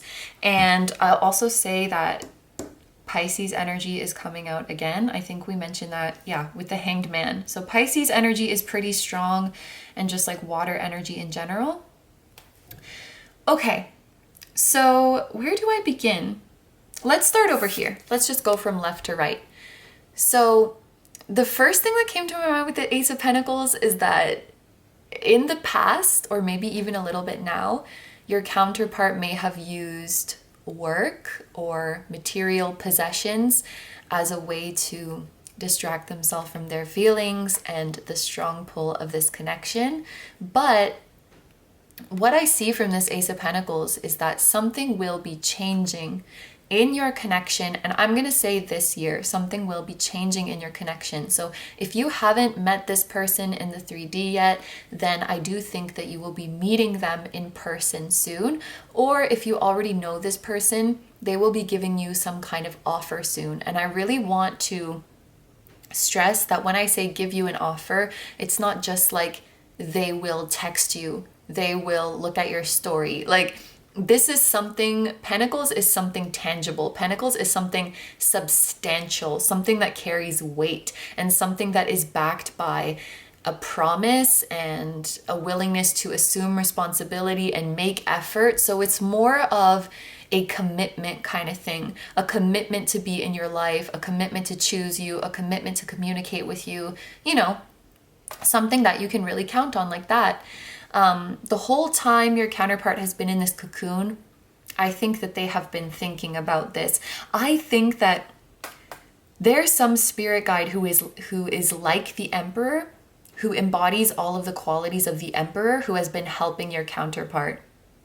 The more I look at this, I think it has to do with lack of confidence, and it makes me really, I could almost cry right now, because your counterpart is the sweetest, most loving, wonderful soul, and for some reason they don't feel confident. And I think that they have been working on feeling confident, and I think it comes down to they're a very cool person, but maybe like they were never cool in the way that is conventional, in the way that is acceptable. Like if they were, let's say that this counterpart is a male, maybe they were never like that macho man kind of thing, or like they didn't fall into the stereotype that someone like them should fall into. They have so many interesting things about them, but it wasn't like fitting with the mold, and they just internalized that they can't be cool, or they can't be likable or something like that. But I really like that in this deck, this is a cocoon, because when you're in a cocoon, like the caterpillar is not just chilling in there doing nothing. Like it's literally breaking itself down and building itself back up as a butterfly. It's completely changing. And that shit takes work and that shit takes time. So I want you guys to know, like, if this person hasn't manifested in your life yet, or you haven't heard from them yet, they're not over on the other side doing nothing. They are undergoing a very uncomfortable, the caterpillar literally dissolves. Like its body just freaking dissolves and disintegrates and has to build into something else. And it's a very uncomfortable process, and it can't be rushed, because if you bust open this cocoon before it's ready, you're just gonna have some mush in there, like with no form. And the caterpillar will never turn into a butterfly if you rip the cocoon open. And it's interesting because the Hanged Man sometimes has that meaning of like, don't rush it. If you rush it, if you force it, it could make things worse. So we're doing some thinking in here. We're doing some building in here. We have an emperor-like spirit guide who is helping us. This is probably with your psychic abilities, with your channeling abilities. Maybe you already know who this guide is. Maybe you've already talked to him, but you can definitely talk to him because you guys are in this together. Maybe it's this guy who's toasting to you with a nice beard. Back to the Ace of Pentacles. What a trip that was. So this person is thinking of making a substantial offer to you, or physically manifesting into your life if that hasn't happened yet. And I do think that this will happen within a year, or I said this year because like it's January now, but yeah, within a year from whenever you're watching. And I love that we have the Queen of Pentacles here who is holding up the same pentacle, because they're like, I'm gonna give this coin to my queen. This is a coin that is fit for a queen. Who's the queen? You're the queen. Doesn't matter what your gender is, but you are the queen of coins who is to receive this coin. And I wish that this was transparent as well, because then I could put it like this and it would look like the queen is holding this gigantic freaking coin. And you know what? I'm gonna do it like this so that you can see it like this and it looks like you are holding the huge coin, because that's the huge coin that you deserve. And also, you're not missing out on any blessings. The universe is keeping score, and your counterpart, whether they're doing it consciously or not, is kind of keeping score. Like, if this union was a year in the making, when you get together, you best believe you are going to get a year's worth of love, a year's worth of snuggles, a year's worth of communication. So it's adding up. Your points are rolling over. So that's why the coin is so big. It's like a tree that has gotten bigger and bigger with every year or whatever as the time goes by. So you are this queen. And I really like that we have a Queen of Cups. No, a Queen of Pentacles and a King of Cups, because King and Queen, good match. And Pentacles and Cups, also good match, because Pentacles is the more grounded, practical, earthly side of things, and Cups is the more flowy, dreamy, spiritual, emotional kind of thing. So it's really important to have both. Planet Earth would be terrible if it was only water or if it was only land. It's because we have both that we have such a vast variety of species and terrains and stuff. You know what I'm trying to say. The balance is good. The balance is important. So you guys make a really, really nice balance with each other. So now I'm reading this as another separate chunk. We have the Knight of Wands and we have the Moon and the Seven of Cups. These I think came out at the same time, which makes sense because I do think that they're talking about the same thing. We have spoken a little bit about a lack of confidence from this person, and they have a tendency to get in their head and overthink, and that is exactly what both of these cards talk about. The Moon, for me, it's like someone who's highly intuitive but doubts their abilities. And actually, because you guys are connected, this is that kind of thing. If you do something over here, it's going to affect them. If they do something over here, it's going to affect you, because you just constantly have that connection like that. So what's going to happen if you really start to claim your voice and you start to channel and you start to speak your truth and you start to use and develop your intuition, your spiritual gifts? Well, a little something's going to happen on this side. I can tell you that much. So I think the best thing that you can do in this connection is to keep working on strengthening your intuition, keep talking to your spirit guides, keep searching for the truth, keep looking for answers, and keep sharing what you find, because that's going to make you more and more confident in your knowledge and in your intuition, and that will affect this side as well. That will, even if it's small, it will make a difference, and it will help your counterpart to believe more and more in their intuition. I don't even know if I finished this thought, because I've been having a hard time finishing thoughts today. I'm just kind of jumping around. Maybe I do that all the time and I'm just more conscious of it today, but anyway. Yeah, the moon for me is someone who's very intuitive but doubts their abilities. And the Seven of Cups is someone who is overwhelmed with their feelings and is overthinking about it and like doesn't know what to do. And I am thinking of that, and I think I've spoken about this in a previous reading, but there's like this video of a kid who's crying and he thinks like he's drowning or something, and then an adult comes and picks up the kid and just puts him back down, and you realize he was in really, really shallow water the whole time. So it's like, just stand on your 2 feet and you'll be fine. You're already the King of Cups, like this poor baby. So yeah, this is totally like overwhelm, overthinking, lack of confidence. This might be somebody who struggles with anxiety or depression or a little bit of both with all of this watery Piscean, the moon energy. It can be a tough energy. But I do think that your counterpart has a divine support for healing right now. If we add up the digits of 18, this adds up to 9. 9 for me is a number of healing, ascension, integrating, getting ready to move on.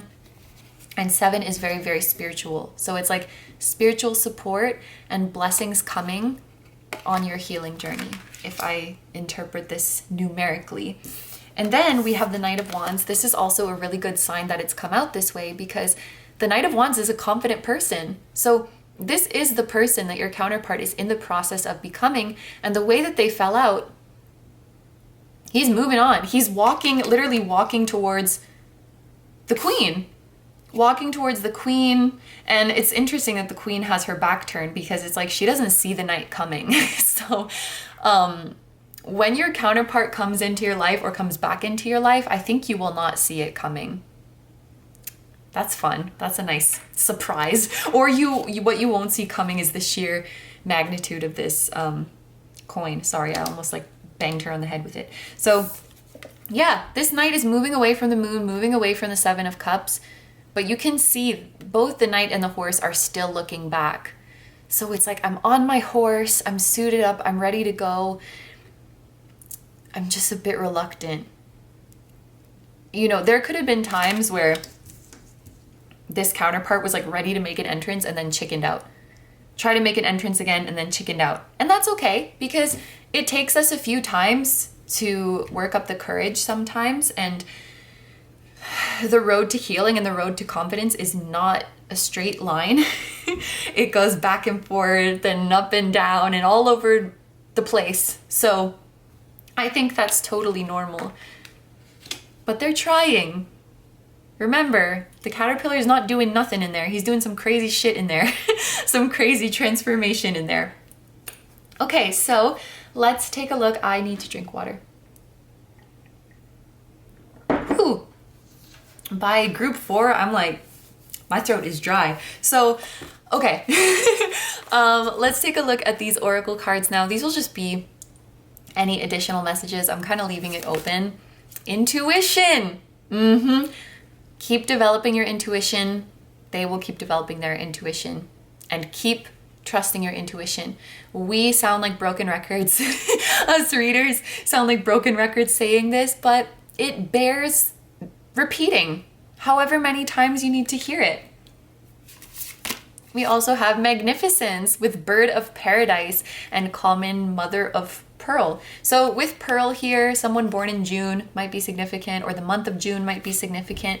I really like that we have Bird of Paradise, because I would really liken the 10 of Cups energy to paradise. It's like everything you wanted, all of your dreams coming true and more. And this is your guide saying your future is magnificent. Then we have, okay, this is just repeating itself now. Violet, which is associated with the crown chakra, and this indigo-y color is associated with third eye. And then the message is spirituality and psychic energy. So you guys are very, very psychically connected. You have guides helping both of you. Like, you have your guides, they have their guides, you have your mutual guides. You have so much divine support. And I really do think that everything, I really do think that everything is going to plan, even when it doesn't feel that way. And whenever you think about them, whenever you want to, you can communicate and connect with this counterpart or any of your spirit guides. They will be there for you the same way we tell you a million times, trust your intuition. They will be there for you to give you confirmation and reassurance a million times, or even 1,000,001 times. So never feel bad, and just ask them for as much help as you need. That is why they are there, and it's the least they can do, because you are helping the ones around you, and even you're helping Earth so much by being a channel, by speaking your truth, by strengthening your abilities. And then we have Soul Tree. So, you guys are like apples from the same tree. You guys are definitely part of the same soul family. And I love that there is an angel behind the tree, because it's like you are backed by the angels. They have your back. They will support you no matter what. And this is a heavenly tree, but it has rooted into the ground. And I know, like, when these journeys are long, you can kind of start to doubt, like, are we really meant to have a physical union? Or maybe this is just, you know, something that's going to stay spiritual, something that's going to stay in the spiritual realm. And I think that this is your angel saying this is meant to take root in the ground here on planet Earth. You are meant to have a physical union. The Ace of Pentacles confirmed this as well. You are meant to, and you will. We will make sure of it. We will see to it, and we will protect you, and we will protect the earth until everybody gets home. I also want to say that the number 21 is reminding me of the World in tarot, which is about things coming to completion, things coming to fulfillment, things coming full circle. It's almost like your angels are saying, why would we introduce you to this beautiful connection, these beautiful gifts, with no application on Earth, and just be like, okay, bye. Like, what? Like, hey, you have this amazing counterpart, you have this amazing love. Okay, see ya. Like, no, we're gonna follow through with it. You gotta find the answers to your questions, and you gotta have your big 3D climax, your grand finale. Of course. Okay, so now we are moving on to the last part of the reading. This is gonna be messages. I keep like feeling like I need to fix this, but then I remember I put it like that on purpose. Well, maybe she's getting tired. Sorry, queen. Okay. She's a queen. She should have a servant carrying that coin. So we're gonna get some messages directly from your guides, and then messages directly from your person. Observe. How are you feeling? Sit with it without labels or judgment. Practice just observing yourself and others. Not everything needs your reaction. Sometimes we get so overwhelmed with our emotions because we feel like, I need to make sense of this right now.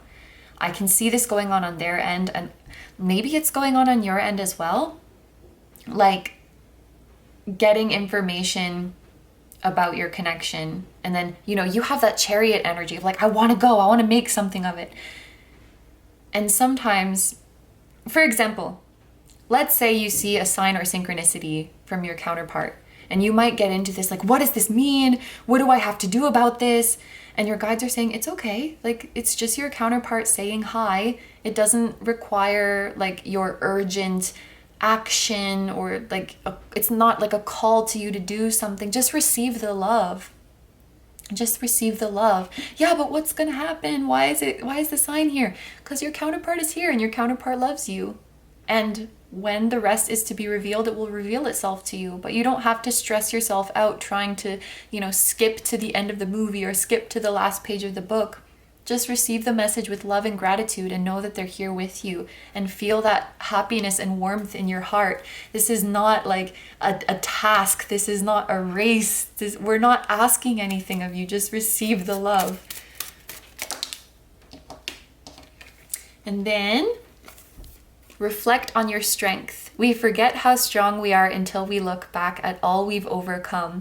You are resilient. Your growth is forever. That's beautiful. And then we have 2, and they have the same image. Everybody's gotten like a same image kind of situation with this deck, but you guys have a different image. Everybody else got 2 of, they all got the same one, but it was 2 of the same image, and same in group 1, 2, 3. You guys got the butterflies, which is so cool. Cause like, and yes, cause remember with the big ass coin, I was saying like, it's going to be cumulative. So if you were separated for a year, you get a year's worth of blessings. So if this cocoon has been baking for a long time, maybe it's because there's 10 butterflies inside, or 20 if you add these up. So it's like the longer you had to wait, the more is coming to you kind of situation. Like the longer you leave the sink running, the more water is going to be in the sink. That was weird. Anyway. Oh my god. Trust the wait. Just when the caterpillar thought her life was over, she began to fly. Embrace the uncertainty. When nothing is certain, anything is possible. You are transforming. Beautiful soul. You glow when you are comfortable in your skin. Your beauty goes beyond what you can see in a mirror. You are perfect as you are. Okay, so the very last part, there's like too many cards on here now. The very last part is going to be messages directly from your person. The green cards are light messages, the purple cards are shadow messages, and the yellow cards are like just additional traits and details about them that I decided to throw in here halfway through this video.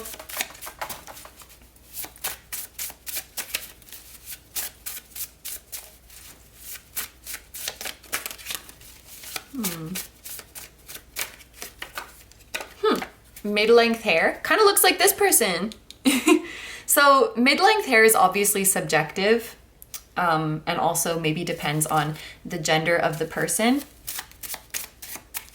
So maybe this has to do with your subjective opinion of mid-length hair.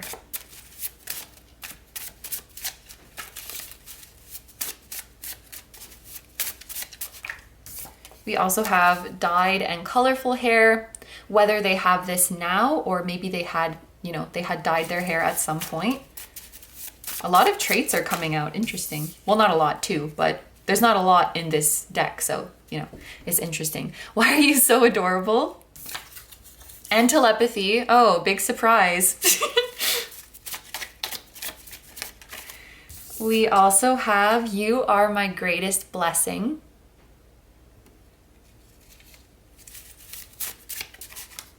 And we can get through anything together.